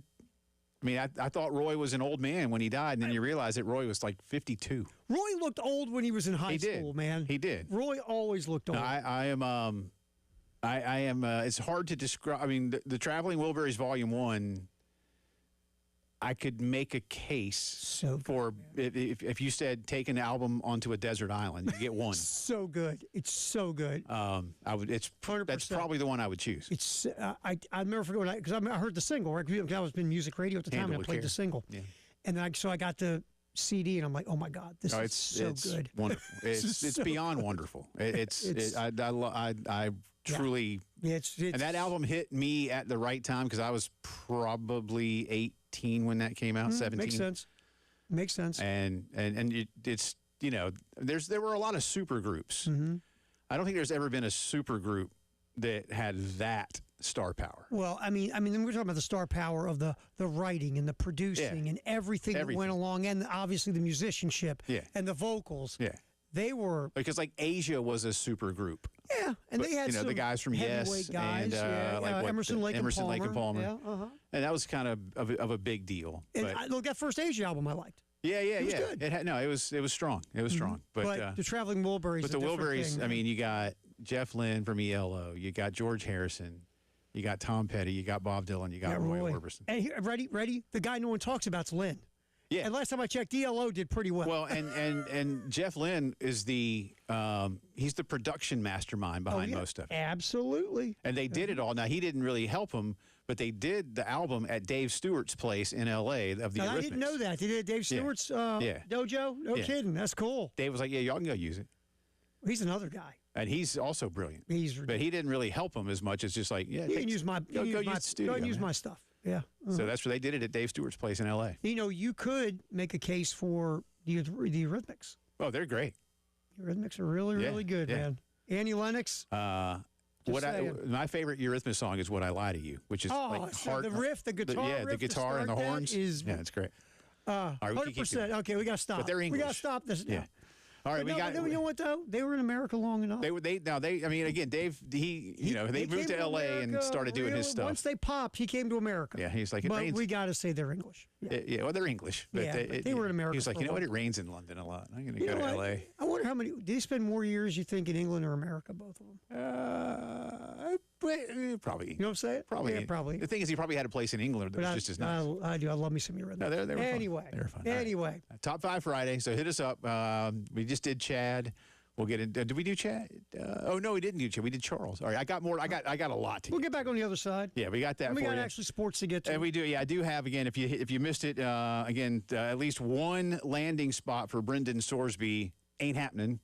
We'll tell you about that when the postgame show comes back.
Oh, let's get to the traffic. Just a little stop and go. Like usual, Malfunction Junction. Besides that, we have The typical road construction, I-26 between Bush River and Old Sandy Run, I-20 between Sunset and Bush River, and Broad River Road at 26 and Dutch Fork. We'll get back. We're doing Top 5 Friday. We broke it out for the first time in a while. Top 5 American bands. The Ween conversation continues. Jay Phillips' head just exploded. We will talk about that, why that happened next here on the postgame show. Also, Brendan Sorsby, one possible professional league has closed their doors. We got that next here on the postgame show.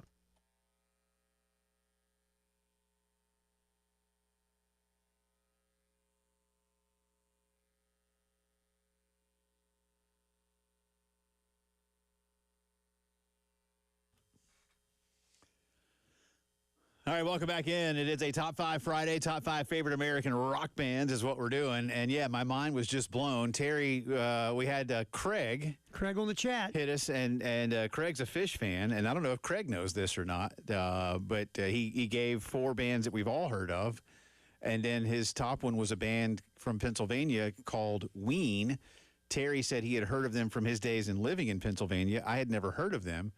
But we were just talking about them for a second, and I looked them up on Wikipedia, and I'm just sitting there quickly scrolling through. They're actually quite popular and have been around for 40 years, and they have a huge following. They're obviously sort of a cult-type band in terms of just a tight following, but nevertheless, when you're around for 40 years, you're doing something right. But then I saw they had a couple of songs on the soundtracks for Road Trip and Dude, Where's My Car from the 90s, and I remember those movies. And they played on Conan a couple of times. And then it said Fish began covering the song Roses Are Free. Yeah. Roses Are Free.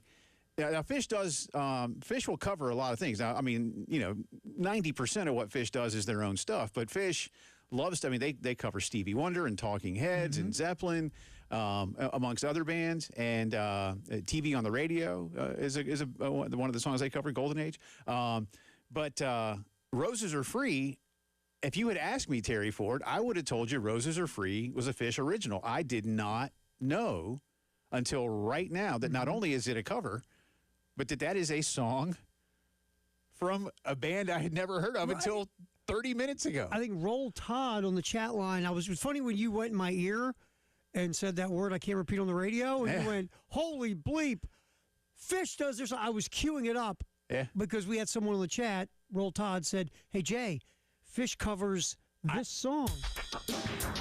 This is the Ween original of Roses Are Free. This is not how Fish plays it, but this is a Fish staple. You got to see this video, man. Yeah, I believe it. I don't know how much acid these cats drop, but this is interesting. But Roses Are Free is a... now again, you never know what you're going to get when you go to a Fish show, but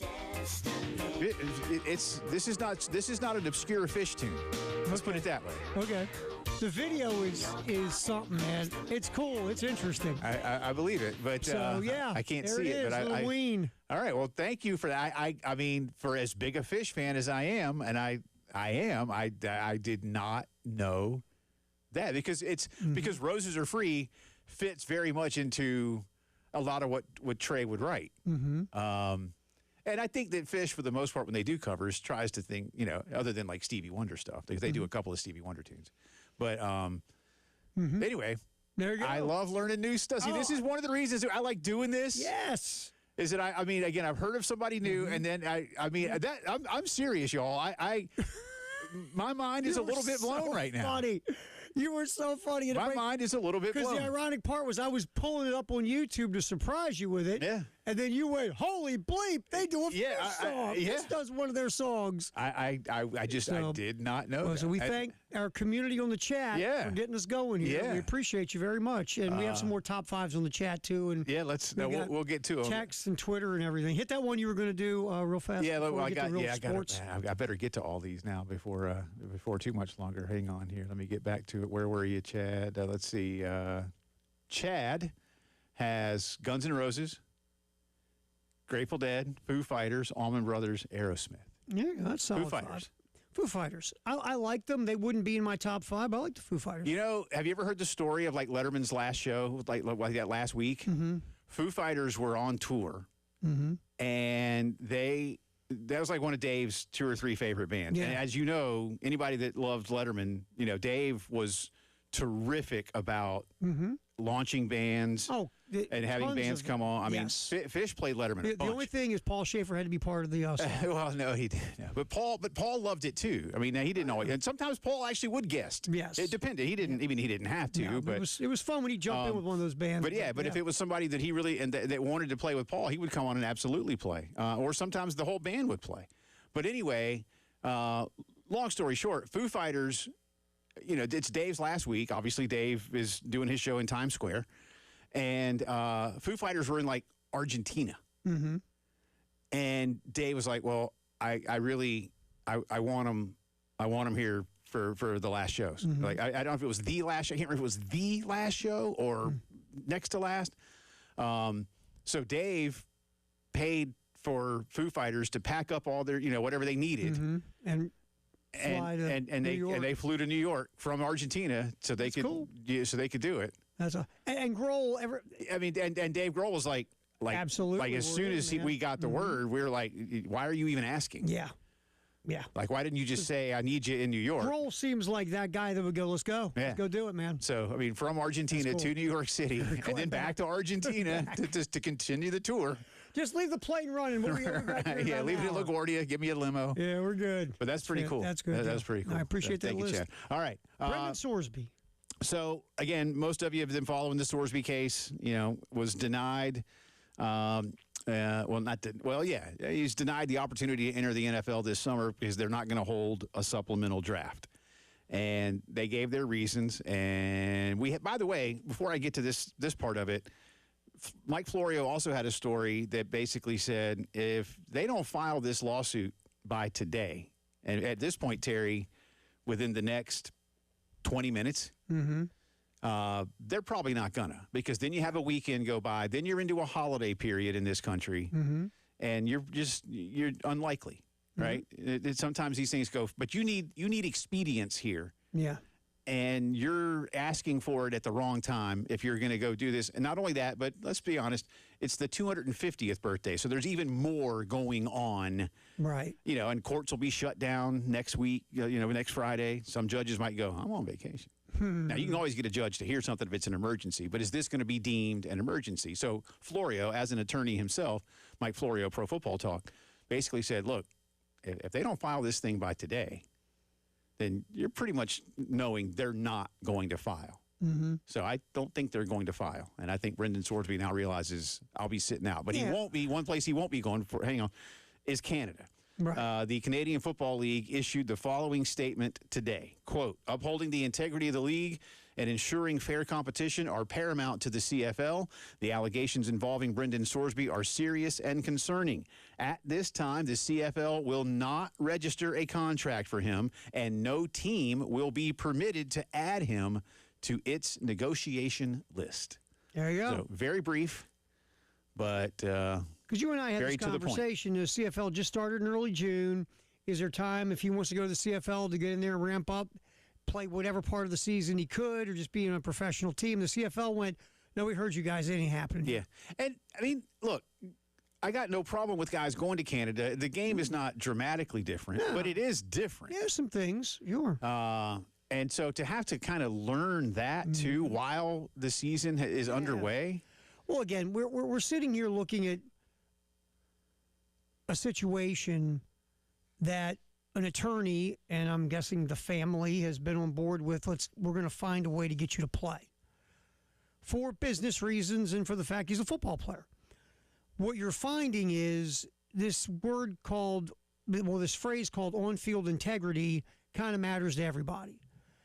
And if you want to say, again, you can say, do as I say, not as I do. Okay, they make the rules. Yep. And, if they make the rules and you don't like the rules, then you go somewhere else because they make the rules and, the NCAA and that fight and these other schools, you weren't getting your smoke there. The NFL is collectively bargained and the players don't want to fight for you because you're not one of them. And in the CFL, you don't want to bring in a guy who's perceived as what could be an issue in your locker room because the guy bet on his own team. This is universal, Jay. Right. And I think that's something that the Sorsby camp needs to understand. The best thing now is to go away. Help yourself, whether it's addiction, mental health, whatever you got going on. Work on yourself. You said it, and I agree with you. Go speak to different groups about this, to, how you fight the high school seniors and college freshmen, man. How do you fight this beast? Because it's real and it's there. And then start working out and getting yourself ready for the draft next year. Yeah. And then you turn yourself into a redemption story instead of some guy who's trying to work the system after he broke all the rules. 10 months from now, America can love you again. Yeah. I mean, I think that's... Well, maybe for the first time, because America really didn't know who you were. They didn't know who you were, and now you're looked at as some guy who's trying to skate the system, who broke one of the cardinal rules of competition. And doesn't seem to understand. And I realize some people have said, "Oh, he is being punished. Look at how much money he lost." And I'm like, "Yeah, I get it, and you're not wrong, but that's not the punishment that you have to serve. No. You were deemed ineligible for what you did, and you have to serve that." And you know what? It's like anything. I mean, you can do what you want. You can break rules, but if you get caught breaking rules, there's things called consequences. And you got to deal with consequences. But what you're trying to do is you're trying to skate around the consequences of the rules you broke, and certain things. Even though we all disagree on everything anymore, there's certain things that we all agree on, and that's one of them here. World Cup update on the other side, and keep sending in your top 5 favorite American bands on Top 5 Friday. It's the Postgame Show.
And it is big soccer tournament update time. Welcome back into the post-game show. And in that sounder that starts that segment off, you hear Alexi Lawless say, America should win the group. Well, America did win the group. They won the group last week. And so last night's result against Turkey, a 3-2 defeat for the United States, meant nothing. The result meant nothing. Now, the performance could be something that people look at and get a little concerned with. America came out red hot, scored in the 3rd minute of the game, but Turkey came back and scored in the 10th and then again in the 31st. And for the rest of the first half, from really a few minutes after America scored till halftime, Turkey was very much in control and absolutely was the better team. But America came out smoking once again to start the half. I don't know what it is, Terry. Bottle that.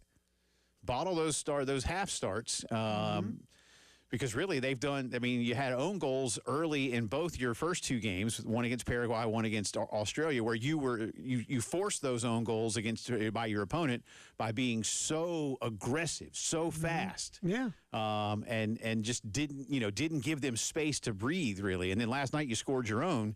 But then Sebastian Berhalter, Greg's son, scored last night, made it 2-2. And then really for a good, solid 40 minutes, it was a nice back and forth. And you thought, all right, this thing's going to end 2-2. That's, again, not the worst thing in the world. Again, like I said, the result didn't matter, but you saw better intensity. America did start basically its B team last night. Weston McKennie was the only big-time regular that started last night for the USA. But Pulisic came on, and Alex Freeman came on late. Serginho Dest. America had 4 starters on yellow cards. They didn't play any of those guys last night. So, again, good news. You had won the group. Yeah, you always want to win. Terry, you made a great point about that. You always look every in sports. You want to win the next game you play. That's what we do sports for, right? To win. Right. Most teams. Right. USA is one of those teams. They wanted to win last night. Yeah, and really, those B team guys wanted to show Coach Pochettino, like, hey, dude, you can count on me. And a couple of them, I think, did show they could, and others maybe don't get as much run. But again, these weren't the starters last night. So, and I think the idea that you achieved your goal, you played your B guys, anybody with yellow cards didn't show up to get any kind of more issues. Yeah. You got Christian out there to play, and he looked great. And yes, he did. He looked great. He was the best player on the. And if you'd walked off that pitch 2-2, you'd have been like, okay. Yeah. And so again, it doesn't hurt. And you again, at all. the winning goal came with quite literally seconds to play on just really kind of a muffed defensive play from the keeper and to the defenders next to him. Right. It was actually quite disappointing. And I threw a tweet out at the end of the game that, like I said, I'm really excited for next week because next week is huge when you get into the knockout round. But that was a really poor defensive showing late. If you want me to say it this way, I will. The good news is that keeper and those 2 defenders won't be on the field next Wednesday. They're not going to be on the field. So that's the good news. So, I mean, you always look at it like, okay, you want to win, sure, but it didn't hurt you at all in any way, shape, or form. And it didn't. The result itself meant nothing. You walked out of that healthy, which is the most important thing. You got Christian out there to run around, and he looked great. Could have scored. Man, if that plant foot would have stayed, that probably was a goal. A lot of guys were slipping. I don't know if it was got a little humid in there. And I know they like to, they water the grass at halftime. Mm-hmm. And I don't know if it just got a little because it's not a dome, right? But it's completely covered, and I just don't know if it got a little slick in there. So the field needed a hydration break too. Yeah, well, I think players really this is a global thing now. They like to water it because. Wet grass makes the ball move faster. Well, yeah, I hear that, right? Yeah. So that's why they like it. They like that ball zipping around. There was a lot of slipping and sliding. There was though. Last night there was more slipping than I've seen, and I don't know if that means the equipment guys got to get some longer cleats on these kids or maybe. I say kids. Most of them are. They're not those kids. Yeah. Oh, those kids. But yeah, man. I mean. You lose and it sucks, but you carry a few positives from it to move forward. Look, Germany lost yesterday. And they had done the same thing America did. They had won their first 2 games. They expected to win, and they lost to Ecuador. Again, you don't want to say that it just completely doesn't matter. Again, the result doesn't matter. Your performance matters to a certain degree. And I think for a good portion of the game, especially the second half, you did see a better intensity from the United States. I think so. I think they absolutely kicked it in gear. Right now, by the way, and we'll have some more updates for you. Last night, Ivory Coast beat Curacao 2-0. Curacao was a fun story, but they go home. Sweden, Japan, great game, 1-1. They're both advancing. Netherlands did beat Tunisia 3-1, and Australia, Paraguay in America's group 0-0. They should both advance. Australia definitely does. We'll find out by Sunday who else is going. But America plays on Wednesday. Headlines of the day coming up.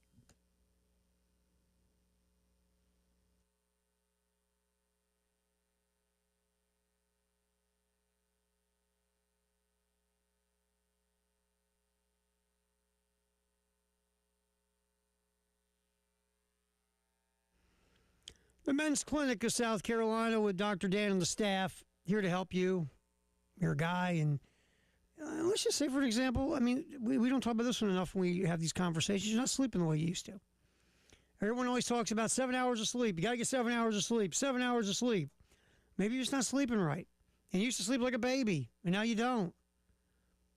Talk to the folks at the Men's Clinic. Set up a consultation. Talk about your issues with sleep. They'll do a testosterone test on you, just check you out, put together a program to help you get back to being you again, help you sleep, because last time I checked, rest is important. And if not, you fall asleep on the job, and it's probably frowned upon. Fall asleep at a red light, frowned upon. Fall asleep on a date, very frowned upon. 803-875-MENS. Go check out the folks at the Men's Clinic of South Carolina. Get your sleep right. Talk to everybody at the Men's Clinic.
All right, a lot of slowdown leaving downtown Columbia this afternoon, heading up Bull Street 277 on towards the interstate. You may be surprised to learn that once you get around Colonial over to Malfunction Junction and slowing down out of town. A lot of travel coming through Columbia right now as well. Those folks heading down to the coast. So be careful with that. It's been raining. Watch out for that. And I don't know if you have any other fine job, sir. official accidents, but just, don't be stupid out there.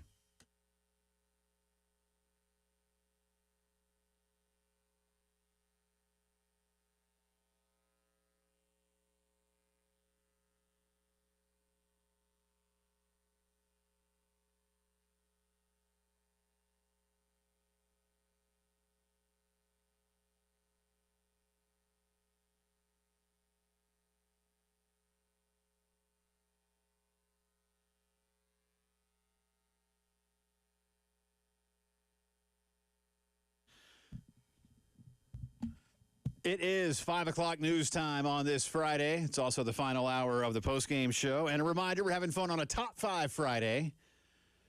Asking you to submit your top 5 American rock bands. Could be your favorites, could be the ones you think are best. Those lists could be mutually exclusive. Up to you.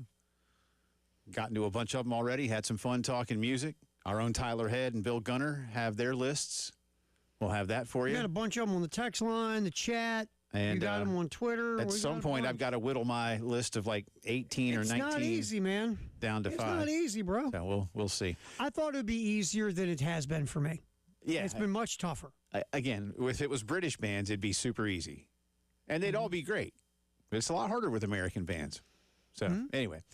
Gamecock baseball news is where we'll start. South Carolina picking up a commitment this afternoon from Wake Forest left-handed pitcher Ryan Brennecke. He will have 4 years of eligibility remaining under the new age-based guidelines that grant students 5 to play 5. This, according to our good friend Jack Beltry.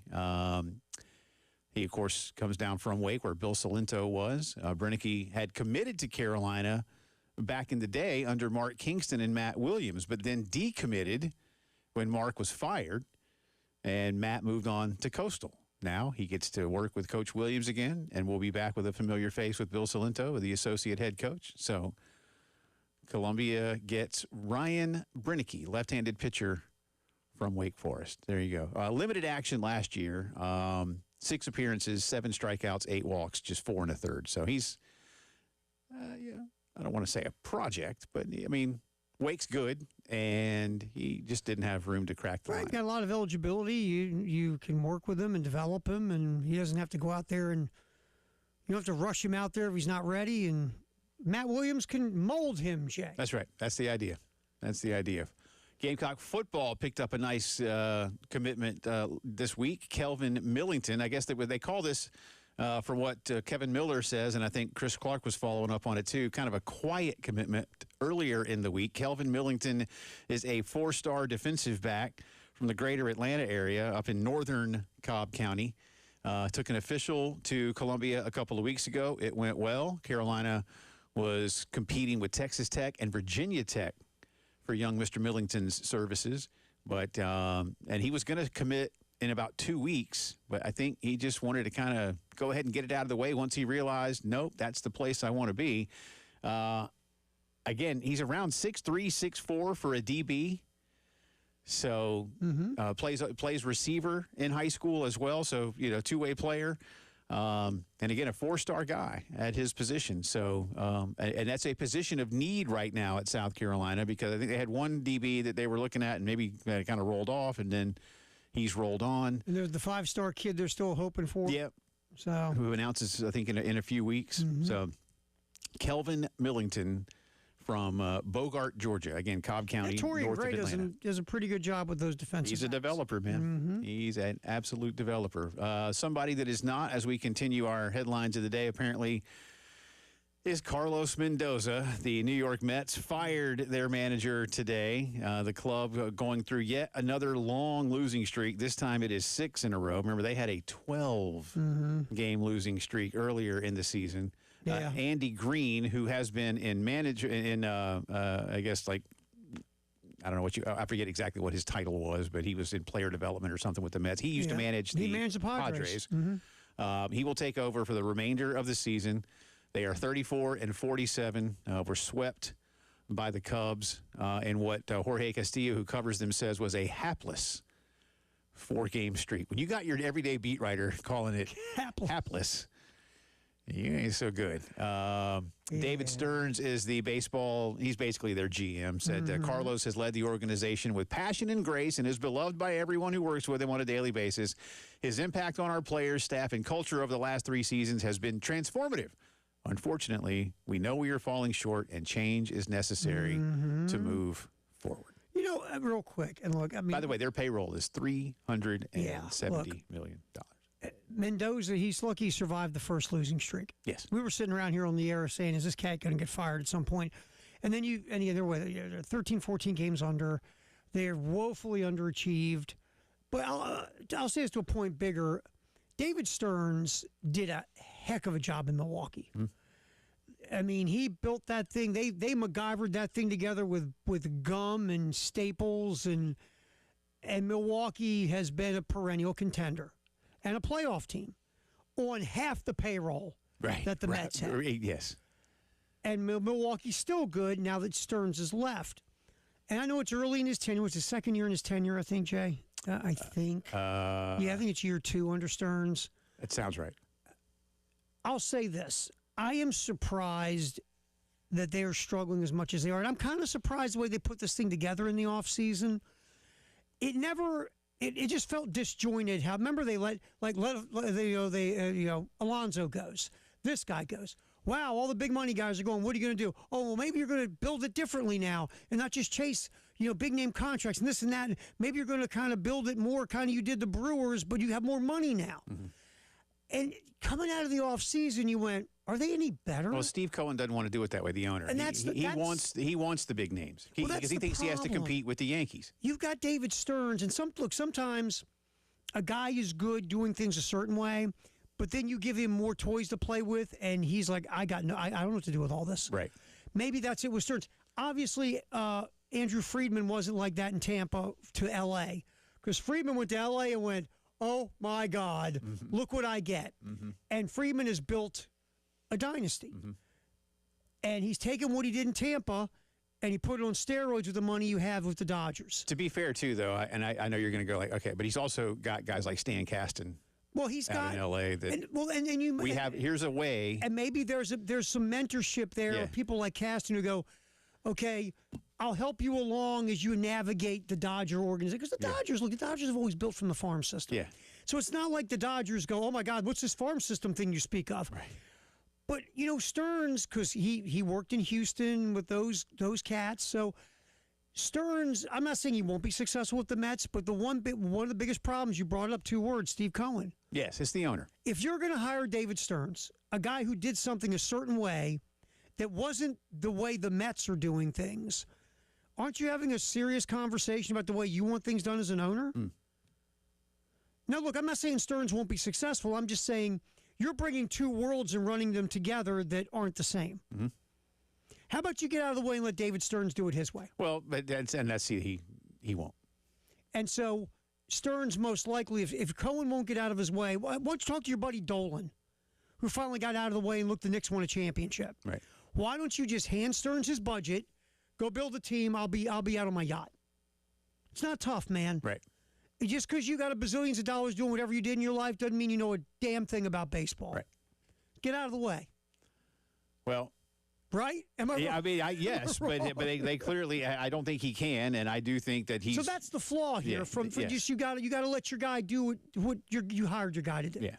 So Braves get back at it tonight to continue our headlines of the day. Atlanta on a 4-game losing streak of their own. Well, again, the Mets are on a 6-game losing streak, but the Braves have lost 4 straight. The lead in the East is now down to just 4. Phillies won again last night. The Braves were off. Atlanta is in San Francisco this evening. Ronaldo Lopez goes for the Braves, 3-1 with a 3.50. Trevor McDonald for San Francisco. He is 2-5. You got to get well on these guys. These guys are bad. You got to get well. You got to win 2 out of 3 here. I don't disagree. Get yourself back feeling good. Phillies, by the way, 3 straight games scored the go-ahead run in the 9th inning. Yeah. They're on a heater. They're man. playing. It's their turn. How about the Nats? Did you know favors? 2 outs in the 9th. Right. Come on. Yeah. And then would Philadelphia score 8 runs or something with 2 outs in the 9th or whatever it was? It was insane. Anyway. Not good. Still up by 4, Jay. Hang in there. Yeah, but I mean, gee whiz, man. Just over a week ago, it was 10. You know what we need right now? We need positivity. We need someone to make us feel better where the Braves are at. Call Cloninger. Yeah. Yeah. David's on vacation, so I can't call him. He's like, why? I'm not going to do it. Not going to do it. Back to U.S. soccer. The United States lost last night. Not a huge deal. They will still be in the knockout round as group winners. They will take on Bosnia coming up on Wednesday out in Santa Clara. But there is good news around the program because it looks like, this is a long way to go still, but it looks like positive talks have begun to keep Mauricio Pochettino as the United States men's national team coach. That's a good thing, right? It's a very good thing. Mm-hmm. If he wants to stay, you keep him, absolutely. His contract will end whenever the United States is eliminated from the World Cup. Julian Laurent, who is based in London, and Jeff Carlisle, who's based in the U.S., both covering soccer for ESPN, say that U.S. Soccer wants to keep him for another 4-year cycle. The idea would be to retain the same core of players currently on the roster. And I know he makes Terry with bonuses and incentives in between $4 and $6 million. I think his base is $4 million. With incentives that could push it closer to $6 million. He did at least have conversations. I wouldn't call it a full-blown interview with the giant club AC Milan out of Italy back in May when their job came open. But it was just, I think, kind of a kick the tires kind of a thing. I wouldn't say it was a full-on meeting of the minds. And he knew he had a World Cup to go coach. But, no, if he wants to stay, then you absolutely – I mean, this is a man, like we said, this is a man who has coached Paris, Chelsea, and Tottenham in his career. So he knows what's up, in the words of Jay Phillips. And he coached Tottenham to the Champions League final. They lost to Liverpool, but he took them all the way to the Champions League final. So he knows what's up. He's a terrific coach. Terrific coach. And Find a way to keep him around, man. If the USA can, I think it's just an if. And I think they'll have the money. Does he want to stay? I don't think it'll be about the money. No, it'll be about if he wants to. And if you needed to get him up to 7 or 8, I think you can find the right sponsors to do that. Mm-hmm. You know, the program itself may not have that kind of cash just rolling around, but, you know, you get Coca-Cola and Home Depot to, I don't know, do the Mauricio Pochettino show. Having come on YouTube once a month for pop in. Here's $200,000, coach. Just go talk for a few minutes. Yeah, just give us a little something. What's the average salary in the English Premier League for a coach? Not that high, but now I would tell you, like, you know, Arsenal's coach, now he's Mikel Arteta, probably, especially after winning the Premier League and getting to the Champions League final last year, Mikel's probably going to push up towards 10. And then Pep Guardiola, who was one of the greats of all time, was coaching Manchester City. He just retired, and he was making like 20. All right, so take him out of the way because he's special. But I would say a couple million. So if you can pop what? But I think he coached it 7 or 8. If you can get, then you're that's what he would command. That's what he would get to go back across the Atlantic. My point. He'll get between 6 and 10. Give him what he would get to coach over in England or Europe, I should say, and I think you have a chance to keep him. And by all accounts, he's in his mid-50s. By all accounts, his family is actually enjoying. They live in Atlanta. That's where the new U.S. headquarters are. Mm-hmm. And, you know, you can always get on a plane and go places. I was say. You know. Yeah, plus, you know, I mean, there's a lot of Waffle Houses to go to. Well, and it's not, I mean, America. You know, Delta is headquartered there. Get Delta to sponsor and put him in first class. Maybe you give him, maybe you get him up to 7 or 8 million, and then give him an unlimited pass on Delta. You pay for or it. net jets, like those golfers have. Yeah. Or what was it? You can go to the Delta Crown Room anytime you want, man. You don't even have to go anywhere. We'll get you through security. You can just go sit in the lounge. You know what? Some of those lounges are pretty cool, man. Because the headquarters is only like a 10-minute drive to Hartsfield. So they put it down there in South Atlanta on purpose. Yeah, makes sense. I mean, they knew what they were doing. Makes sense. They knew what they were doing. So anyway, here's hoping. All right, World Cup right now. We just got finished with the first round of games. France beat the heck out of Norway. But again, Norway played their B team today. Norway rested a bunch of guys. They may play their C team today, Norway. Yeah, they rested so many 4-1 the final in that one. France wins the group. Norway finishes second. And Senegal has eliminated Iraq officially with a 5-0 win. Coming up in the next round, Cape Verde, one of the great stories, plays Saudi Arabia. They might win, Terry Ford. They got 2 draws. They might win. How about that? And then a really heavyweight battle, Uruguay and Spain tonight at 8. That's our headlines of the day. Gamecock Notebook and a lot more around Top 5 Friday. Top 5 favorite American rock bands. It's the Postgame Show.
a child without an eye. Made a mother.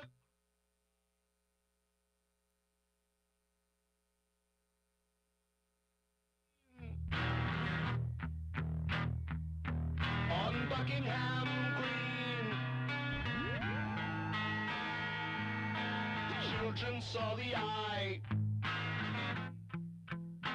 as a sign from God descending from Getting some wing requests now. Clearly, again, Buckingham Green. this sounds very English for guys from Philly. Buckingham Green. So good for Yeah, them. it's got a little psychedelic. We just dropped some acid Beatles. Yeah, it's got a. Honestly, you know what it has, man? It's like an early Pink Floyd feel to too. it, like Yeah. early Floyd. Yeah, don't disagree with that. Yeah, This isn't the worst thing I've heard in terms of.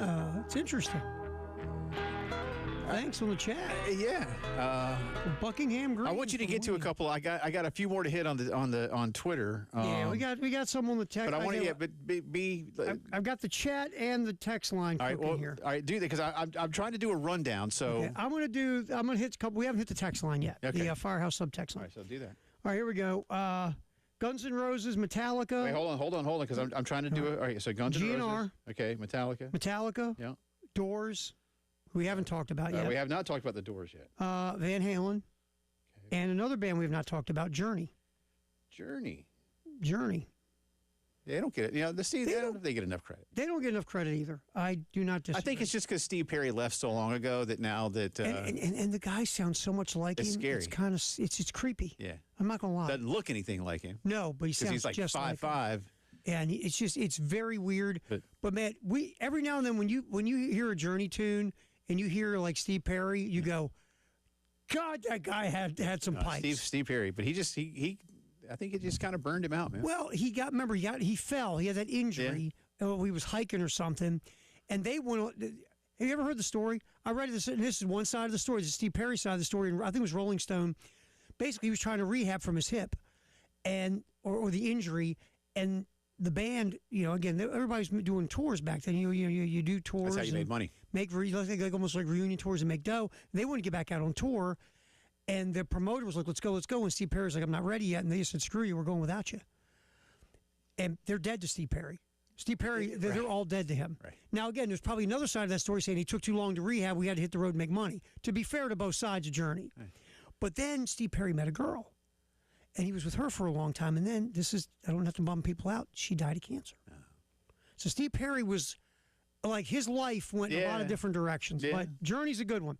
Another 5, Grand Funk Railroad. Wow, Grand Funk. How about that one? CCR, Okay. Crosby, Stills, and Nash. But And only Young. Crosby. Well, see, now And there's Young. now okay. Stephen Stills and British. and Neil Young, Oh, Graham Young. Canadian. Graham Nash was Or British. Graham Nash. I mean, not Stephen Was he Stills. British? Graham Nash is English. So do we count them? Yeah, sure. What the heck? Okay. Pink Floyd. No. Nobody said Pink Floyd, did they? Yeah, he did. Did they? Charlie Daniels on this list. Kind of country rock. I'm gonna tell you this though, dude. Devil Went Down to Georgia. Now is a that's an very cool awesome jam. song, man. Very cool jam. That's an awesome song. Here's another. But I think that's the only song that you could ever classify as rock. Country rock. And then there's another group we've not talked about, the band. The band. Canadian. Are they Canadian? Yeah. Are they? Yeah. Okay, I'll take your word for it. Yeah. All right, so we can't have them either. They're Canadian. War. They're great. The band is good. The band yes, is they are good. phenomenal. When you call yourself the band, you better be. Yeah. good. They're from. All right, top 5 War. Okay, well. Steely Dan. All right, hold on. I got another. Have we had a Steely? We had a Steely. Yeah, Dan earlier, Steely right? Dan earlier. Okay.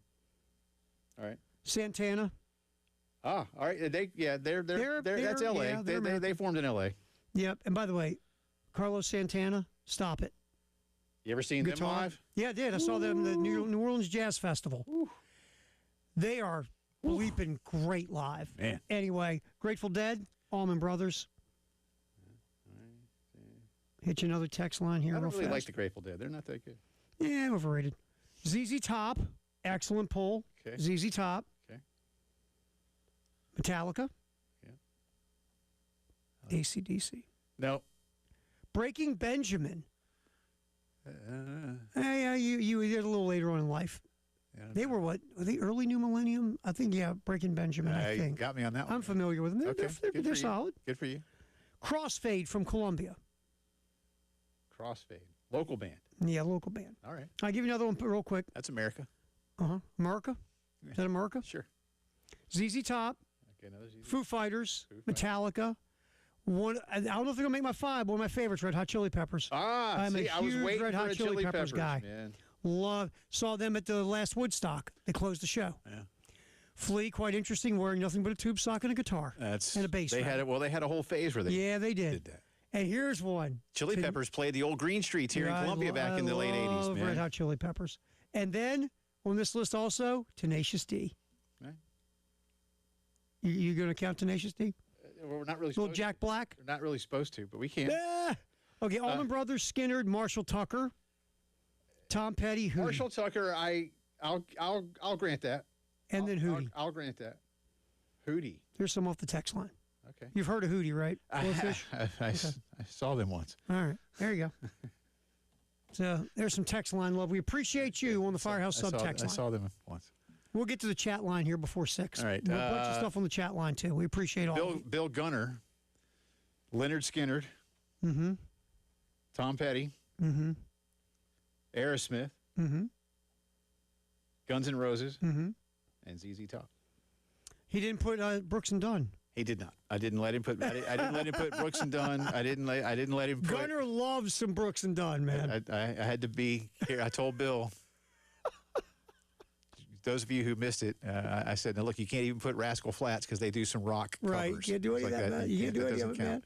No Bill- Luke Bill, Bryan. Bill. I mean, I think he listens to a little bit of rock and roll. Yeah, not much, but a little. But I know what his collection consists primarily of because I've ridden with him to media days Mm-hmm. in his own vehicle over to Atlanta and Birmingham a couple times. So you got to listen to. No, I basically told him he couldn't play it anymore. Even though I was the passenger. No, we played some of it, but we were just talking and kind of listening to stuff. But Yeah, and Bill likes some rap, too. He was a yeah, little no, there's a rappy. little. And I He's do a little too. I rappy, do too. yeah. But yeah, he we don't see eye to eye on. Music. No, I mean, I got tons of friends who love country music. I just I just don't. For me, because I worked 2 years of it back in my music days. Yeah. It depends on the artist for me. Like, I love Dwight Yoakam. I'll say I like Yoakam, love it. I can do that. Sturgill Simpson. I like some early Steve Earle. But and I don't really. I know people like Johnny Cash is different. Yeah, Johnny Cash, obviously. And Willie. I just don't really. Willie. It's kind of like country in a different Rockabilly. Yeah, I love rockabilly. So I'm a huge rockabilly But guy. Johnny Cash is just Johnny Cash. He's music. He's It's Johnny. music. He's Johnny Cash. I won't lie to you. Out of commercial like country, there's some George Strait I can listen to, and I know you can't because you make the wince. There's some of it I can listen to, but like today's country stuff. Like I've tried. Don't get I me tap wrong. out I don't want to. It's like anything. I really have. give it a whirl, I've man. tried. I give it a whirl. If And people there's- are like- I'll tell you what I like. I'll tell you what I like too. A female artist, Mary Chapin Carpenter. Okay, sure. I like her. That's not too. But twangy. I'll have buddies of mine say, I know you love music. Listen to this, and so Mm-hmm. I'll be like, There's some there is some I'll- country where I'll you go. try. Because For me, I like can- Jimmy Buffett wanted to be a country artist, Right. and it didn't work out. Right. Whatever happened to that guy? That's what's crazy, right? Isn't it weird? And he tells he used to. I mean, Well, he would tell the story like I thought I was gonna. I wanted to be a country singer. Well, I tell you what, that documentary on country music Ken Burns did was phenomenal. Willie Nelson, he beat his head against the Nashville wall in the '60s forever, and he couldn't get over it as Songwriter. an artist. Yeah, He was a songwriter. songwriter. His house caught on fire, and he saw that as a sign to get the hell out of Nashville, and he went back to Texas. Yeah. Whatever happened to that guy? He did all right. So anyway, but do you have Tyler's? I do have Tyler's. Hang on, I gotta go back to my text line here to get Tyler's. Tyler Head has Skinnerd, Cool. the Eagles, Tom Petty, Guns N' Roses, Metallica. Very interesting across decades. He asked. He asked me as he was leaving. He's like, because he was going to have Foo Fighters, and he said, "Does Metallica count?" I was like, "Yeah." It's hard rock. but It's rock. It's rock. Grunge rock is rock. You know. Hard rock is rock. Rock is rock, man. Metallica, I was watching the other day. They were a part of the Elton John tribute a couple years ago. Oh, really? Yeah, and they did Love Lies Bleeding. Did they? It is phenomenal. No kidding. And Elton is in the front row, like Oh, he's got to be. rocking. Yeah. It's phenomenal. I've never heard that. I'll have to go look that up. It is awesome, and it was on PBS, man. Even It better. was on PBS. Even better. All right, drive around the SEC is next.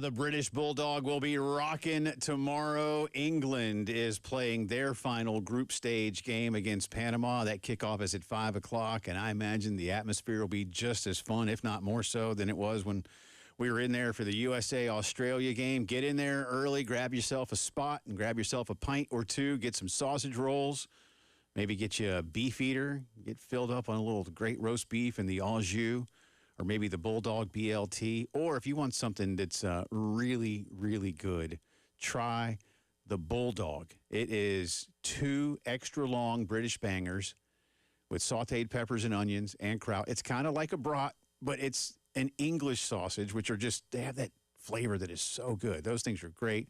Or if you're really hungry, the Tower of London burger will knock your socks off. British Bulldog Pub, Bower Parkway in Harbison, going to be a big time tomorrow when England kicks off.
Couple accidents. We have 2 left lanes blocked. I-26 eastbound at the Columbia Avenue exit 91.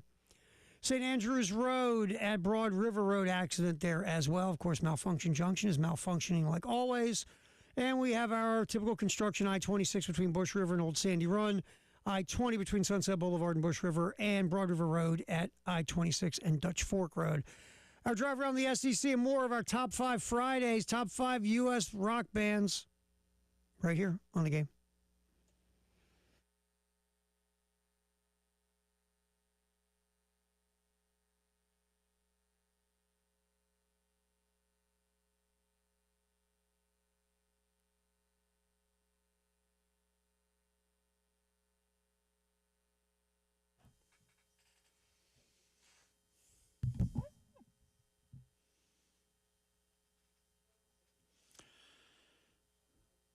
It is Drive Around the SEC time on this Friday. Welcome back in. Jay and Terry with you. Interesting story developing in Knoxville, Terry Ford. Tennessee football today announced that it was, in their words, parting ways with defensive end Chaz Coleman. Chaz had transferred into the program from Penn State after James Franklin moved on, didn't go to Virginia Tech, was pursued by a lot of schools. I think South Carolina was among them. Remember, he has a connection with Barnes. Yeah, right, but chose Tennessee. But upon further review, and this is in Pete Nako's piece, and I saw some of the local guys in Knoxville reporting on this as well, some of the guys we know at our sister station at the Sports Animal, that Chaz was basically a no-show. Missed the second half of spring ball. Mm-hmm. And I suppose was excused in some way. I saw one of those on Twitter today. I forget which one now. I apologize. I don't have it in front of me. That had a quote from Josh Heupel that said at the time they were helping Chaz work through some things. Well, Tennessee also had, and now granted, they called them voluntary summer workouts. But I think we all know that voluntary is not really voluntary. Mm-hmm. And he was a no-show for that. And so, I've seen different things, and I won't speculate publicly. I mean, you can go to Twitter if you want to learn more and be careful with that, or message boards and be really careful with that. But, there's information that simply suggests maybe, I'm not sure, I think he must be from up that way, that maybe he just wants to get back home. There's a lot of different things flying. What's true, what's not true. There's that. There's NIL stuff. Maybe the money isn't there that was supposed to be there. I mean, look, if you sign something and you ain't getting paid, then it's a different ball game. Yeah, I mean, I get that, but I mean, hey, Tennessee, if that part, see that I had less. I had trouble buying that one. I've heard that from a couple people.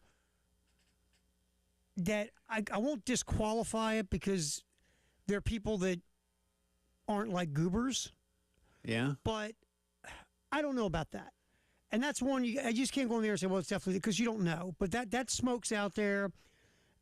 He's got symptoms of vertigo from a head injury he got last year that's out there. And there's some mental health stuff that's out there, too. And you've always got to be careful with all these things because, again, when all this stuff is out there, you don't want to go, yeah, that's BS, because it could be real. Yeah. But this is just very strange. I think I don't know what it is either. That's why I say I want to be, we're being very careful. Right. I had a difficult time with the NIL payment. Yeah, I think because everything else added up to things that were more about him personally. Again, it's Tennessee, man. I mean, they've never had a problem. Well, they got money. They got the money. They got money, and I don't know if now again, whenever, and it could be he just wants to go back to where he was. He made a bad decision. He wouldn't be the first person, he wouldn't be the last. It could be health stuff. And if it is the money stuff, is it we're giving you what you wanted, but I want something else. Those things happen Well, too. If that's that's on him, and I don't that know, becomes another. Because, saying NIL money is a very big area, right? We can look at it in a lot of different categories. Well, let's face it. If and now we're just talking, so this has nothing to do with the story. But if you were not showing up for the second half of spring ball and you haven't shown up for voluntaries, and you're basically holding out, then I can see Tennessee going, no, look, you agreed to X. We're not changing it to Y before the season starts. You hadn't done anything. Right. So I could I could buy. You about the money. But if it's a matter of, hey, I haven't been like, this isn't like Goodfellas. Where's my money, Jimmy? Right. This isn't Florida like Rashada. I mean, this is Tennessee. They got the money to give you. So I'm with you on the money. What about this? If it's money, what is it about money? Yeah. And it might not be money. It's just there's a lot of smoke out There's a there lot, about but this. And like you said, the homesick thing or the getting out of there and going back somewhere else, that stuff's out there. Injury stuff, mental health. All we know is he's not playing for Tennessee. Yeah, but they've parted ways, and I don't know what that means for his upcoming football season. You can't enter the portal because the portal ain't open. Right. And I think we saw this, Terry, with the kid from Wisconsin that wanted to go to Miami. Mm-hmm. I don't think you're going to get that one done this time. No, now, this is going to be weird. And if you try to take it to court, Well, which again, seems to be the way to go these days. Okay, so let's play the game real quick of court because you and I do this all the time. All right, if you say he cannot go to another school, are you now infringing on antitrust? I suppose The two parties have agreed to part ways. So if you say you can't go somewhere, can Chaz go to court and say you're prohibiting me from financially? That's a good question because the rule says that you can't.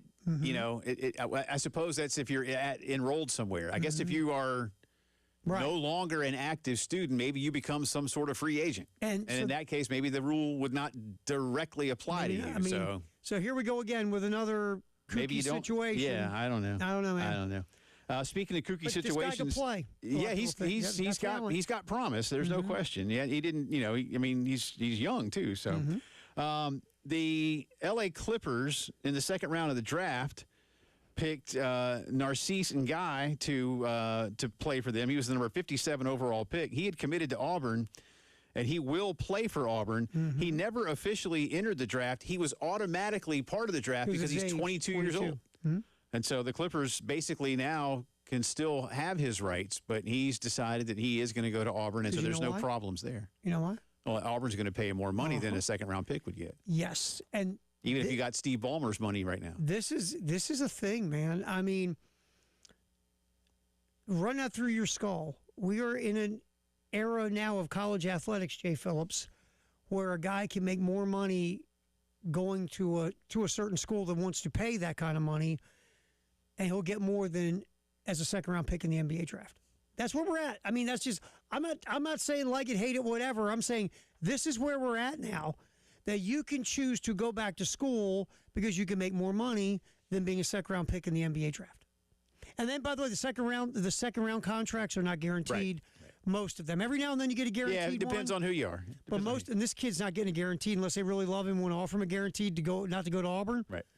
But how about that, man? How's your head? How's your head? You know, sometimes when you say it like that and put things in a certain perspective. Anyway. And finally, in our drive around the SEC, Nate Oates was asked about the potential of going to Michigan. Of course, Mike Boynton has been hired as the interim head coach to take over for Dusty May, who became the head coach of the Dallas Mavericks. Nate Oates said that he would, quote, not be wearing maize and blue. I mean, if you're Nate Oates, why would you? Bama's paying you a lot of money. Bama's paying you a lot of money. You didn't want to go to North Carolina, and you didn't want to go to the NBA. And they're continuing to give you more money. You're very well paid. They just let you be you, man. You run what you do. And, again, the pressure, you don't have the pressure. It's a football school. They love you. They're in. You got a pretty good gig if you're Nate Oates. Make the sweet for what they're paying him. They are going to expect Sweet 16. Sweet 16, which he has done. Yeah, he's been to a Final Four. He's been to a Final Four. He's bringing it. Yeah. So and get to Sweet 16. You don't have to annually make Sweet 16, but get there enough. Yeah. And try to pop a little farther. And I think his style of play fits the SEC very well. Yeah. And if I'm Nate Oates, I stay at Bama too. What the heck? Yeah. I don't disagree. And this isn't at Drive Around the SEC, but I just wanted to bring this up. Bob Knight's personal championship ring from the 1987 title, their third and final title, Indiana, is going up for auction next week. It's already been sold once for only $54,000 when it was initially sold. That's it? And I don't know, did he give it to like one of his kids to sell or something? I mean, 54,000. So I have no idea what it's going to sell for. I'm guessing it's going to sell for a heck now of a that lot he's more now than that he's dead. 54,000, yeah. But I mean, even so, It's a championship ring, man. yeah, and it's I mean, he whether you love him or hate he's him, a Hall of Fame head he's coach. Bob Knight. Great head coach. So. If you had extra dough, would you go? I don't think I would buy a Bob Knight ring. I met Coach Knight very briefly Matt, when he and Brent Musburger were here doing a game. I say very briefly, but yeah, I don't. I wouldn't spend. I'm not that guy to begin with, but I wouldn't do it. And look, I have total respect for Bobby Knight. Like if it was like a Hank Aaron 1957 See, that means World something Series to you. ring, That means I something. might do that. There you go. All right, we'll give you our top 5 American bands on the other side.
All right, 11 minutes in front of 6 on this Friday. Welcome back in. Jay and Terry with you.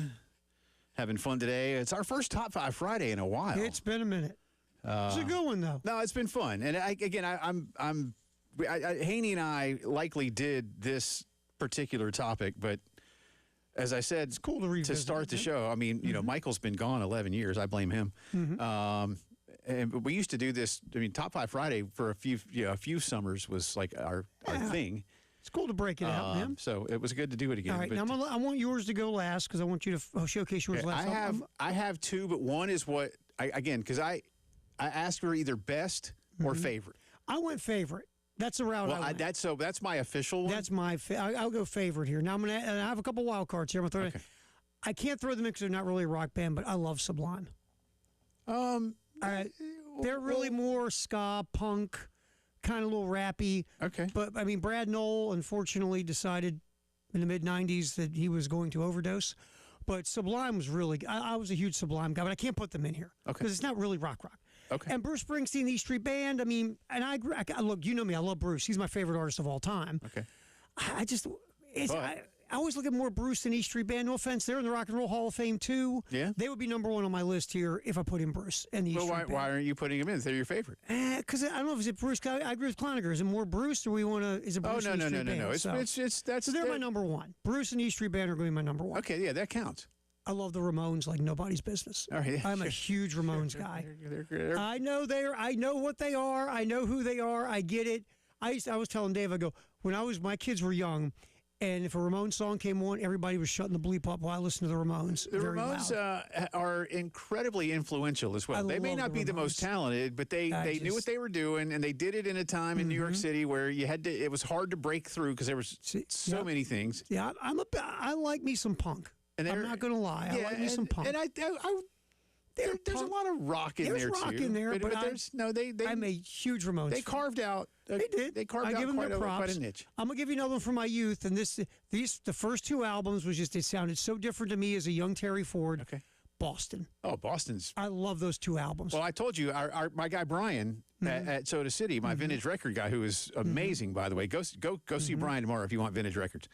Free plug for Brian. I bought the original pressing of the first album. It hangs proudly Yeah, on my wall. Those first two albums, And I'll never play as a these. young What the Terry records Ford. are, and he cleans these records, and they're all. But I will never play them. No, you can't. You can't. I put them in. I go down to Michael's. I get a frame. You can't play I stick them. Yeah, I'm not. But don't worry, I'm not like sticking pins in them and putting them on the wall. They're framed. Those first two albums as a young Terry Ford, love Boston. The first Boston album, and yeah, Don't Look Back is underappreciated. It is. Yeah. Those two out. The third one, but the first two. Yeah, the oh my third one God. unfortunately didn't hit. All right. Now I had a tough time here near the end. I did. I didn't put Guns N' Roses in. I didn't put Red Hot Chili Peppers in. Aerosmith unfortunately did not make the final cut. My last two, Eagles. Love me some Eagles. Yep. And obviously, dude, Van Halen. Let's just stop. Yeah. Let's just stop. Yeah. And look, I love David Lee. I love the David Lee Roth stuff, but I respect the Sammy Hagar stuff. Again, the first three Sammy albums, the fourth one was not good, but the first three are good. I can't make this list without Van Halen. I'm with you. I just can't. So I mean, go ahead. and best. So I did a quick one of like what I just think are best, but this is like for like just big time influence and just their talent. But I mean, this could go in a gajillion directions because of especially like the independent rock scene of the 80s and 90s. So for me, I just for what they do. Again, this isn't going to be my favorite list. Springsteen, again, and the band, but Bruce, the Eagles, the Beach Boys, Steely Dan, and R.E.M. Nice. Right? That's what I think would be the best. Yes. And That's a again, good it's best. incredibly debatable. Now, Jay Phillips' favorite. This I honorable mention is Tom Petty and the Heartbreakers. No, This they're was very hard. good. This was really It's hard really for me hard. because I had to give my favorites. Number 5, R.E.M. No, I know I put them on the best list, but number 5, R.E.M. R.E.M.'s great. R.E.M. changed. They could have been on my list easy. Go ahead. Number 4 is Van Halen. Yes. Yes. Number 3 is Fish. I'm stunned they're so low. Keep going. Number 2 is the Allman Brothers Band. Nice. Not surprised. And number 1 is the Grateful Dead. Honestly, I figured your last three They were just a little different order. I thought you'd have Fish 1, Dead 2, and Allman Brothers 3. Yeah, Fish is fair. probably but without the Dead, there may not be Fish. There wouldn't be. No, to be fair, you're right. And the Almonds and the Dead came up together, if you will. Look, you're right. But my list has to have Van Halen, and my list has to have REM. So I realized that I got 3 jam bands, and I got You love your jam bands. and I got a hunch that Eddie, may he rest in peace, would have been like, what the hell's a jam band? That's right. I mean, it is. But Eddie, honestly, this could be a top 20. Well, and we It's had, so and we haven't even finished counting them all yet. I got more than 40 bands on the list. It's insane. So thank you all for playing And along. thanks, Craig, for Ween. Yeah, man. I mean, I learned something today about one of the songs that Fish plays. I had no idea. So thank you for that. Hey, good day. It was fun. That was man. fun. Y'all have a Thanks great for weekend. listening. Thanks for watching. We'll talk to you on Monday. Have a good weekend.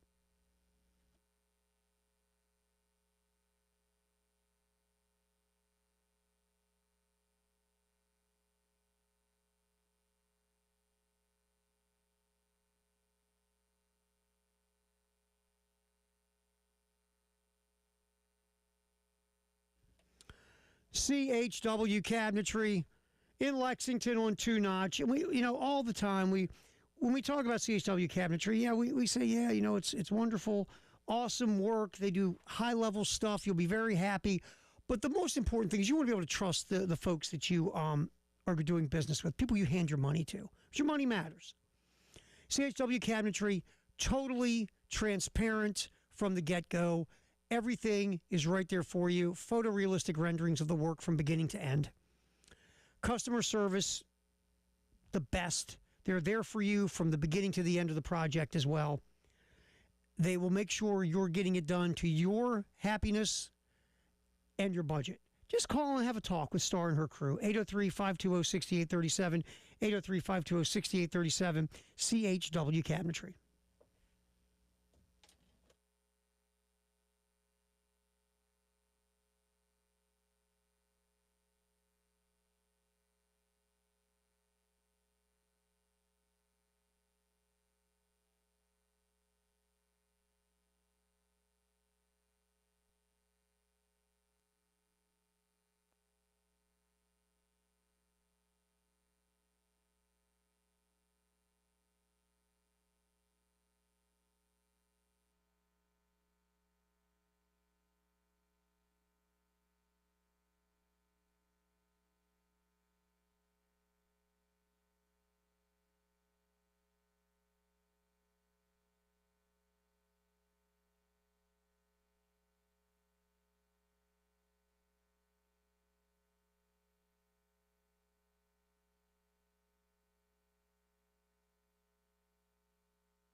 Final look at the traffic. An accident. 2 left lanes blocked. I-26 eastbound Columbia Avenue, exit 91. Still stuff going on at that spot. South Lake Drive at Platte Springs Road. St. Andrews Road at Broad River Road as well.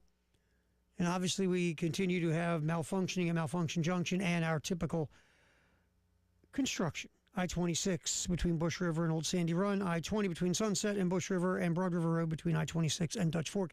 Connecting Carolinas, a re-rack with Scott Hamilton next on the game.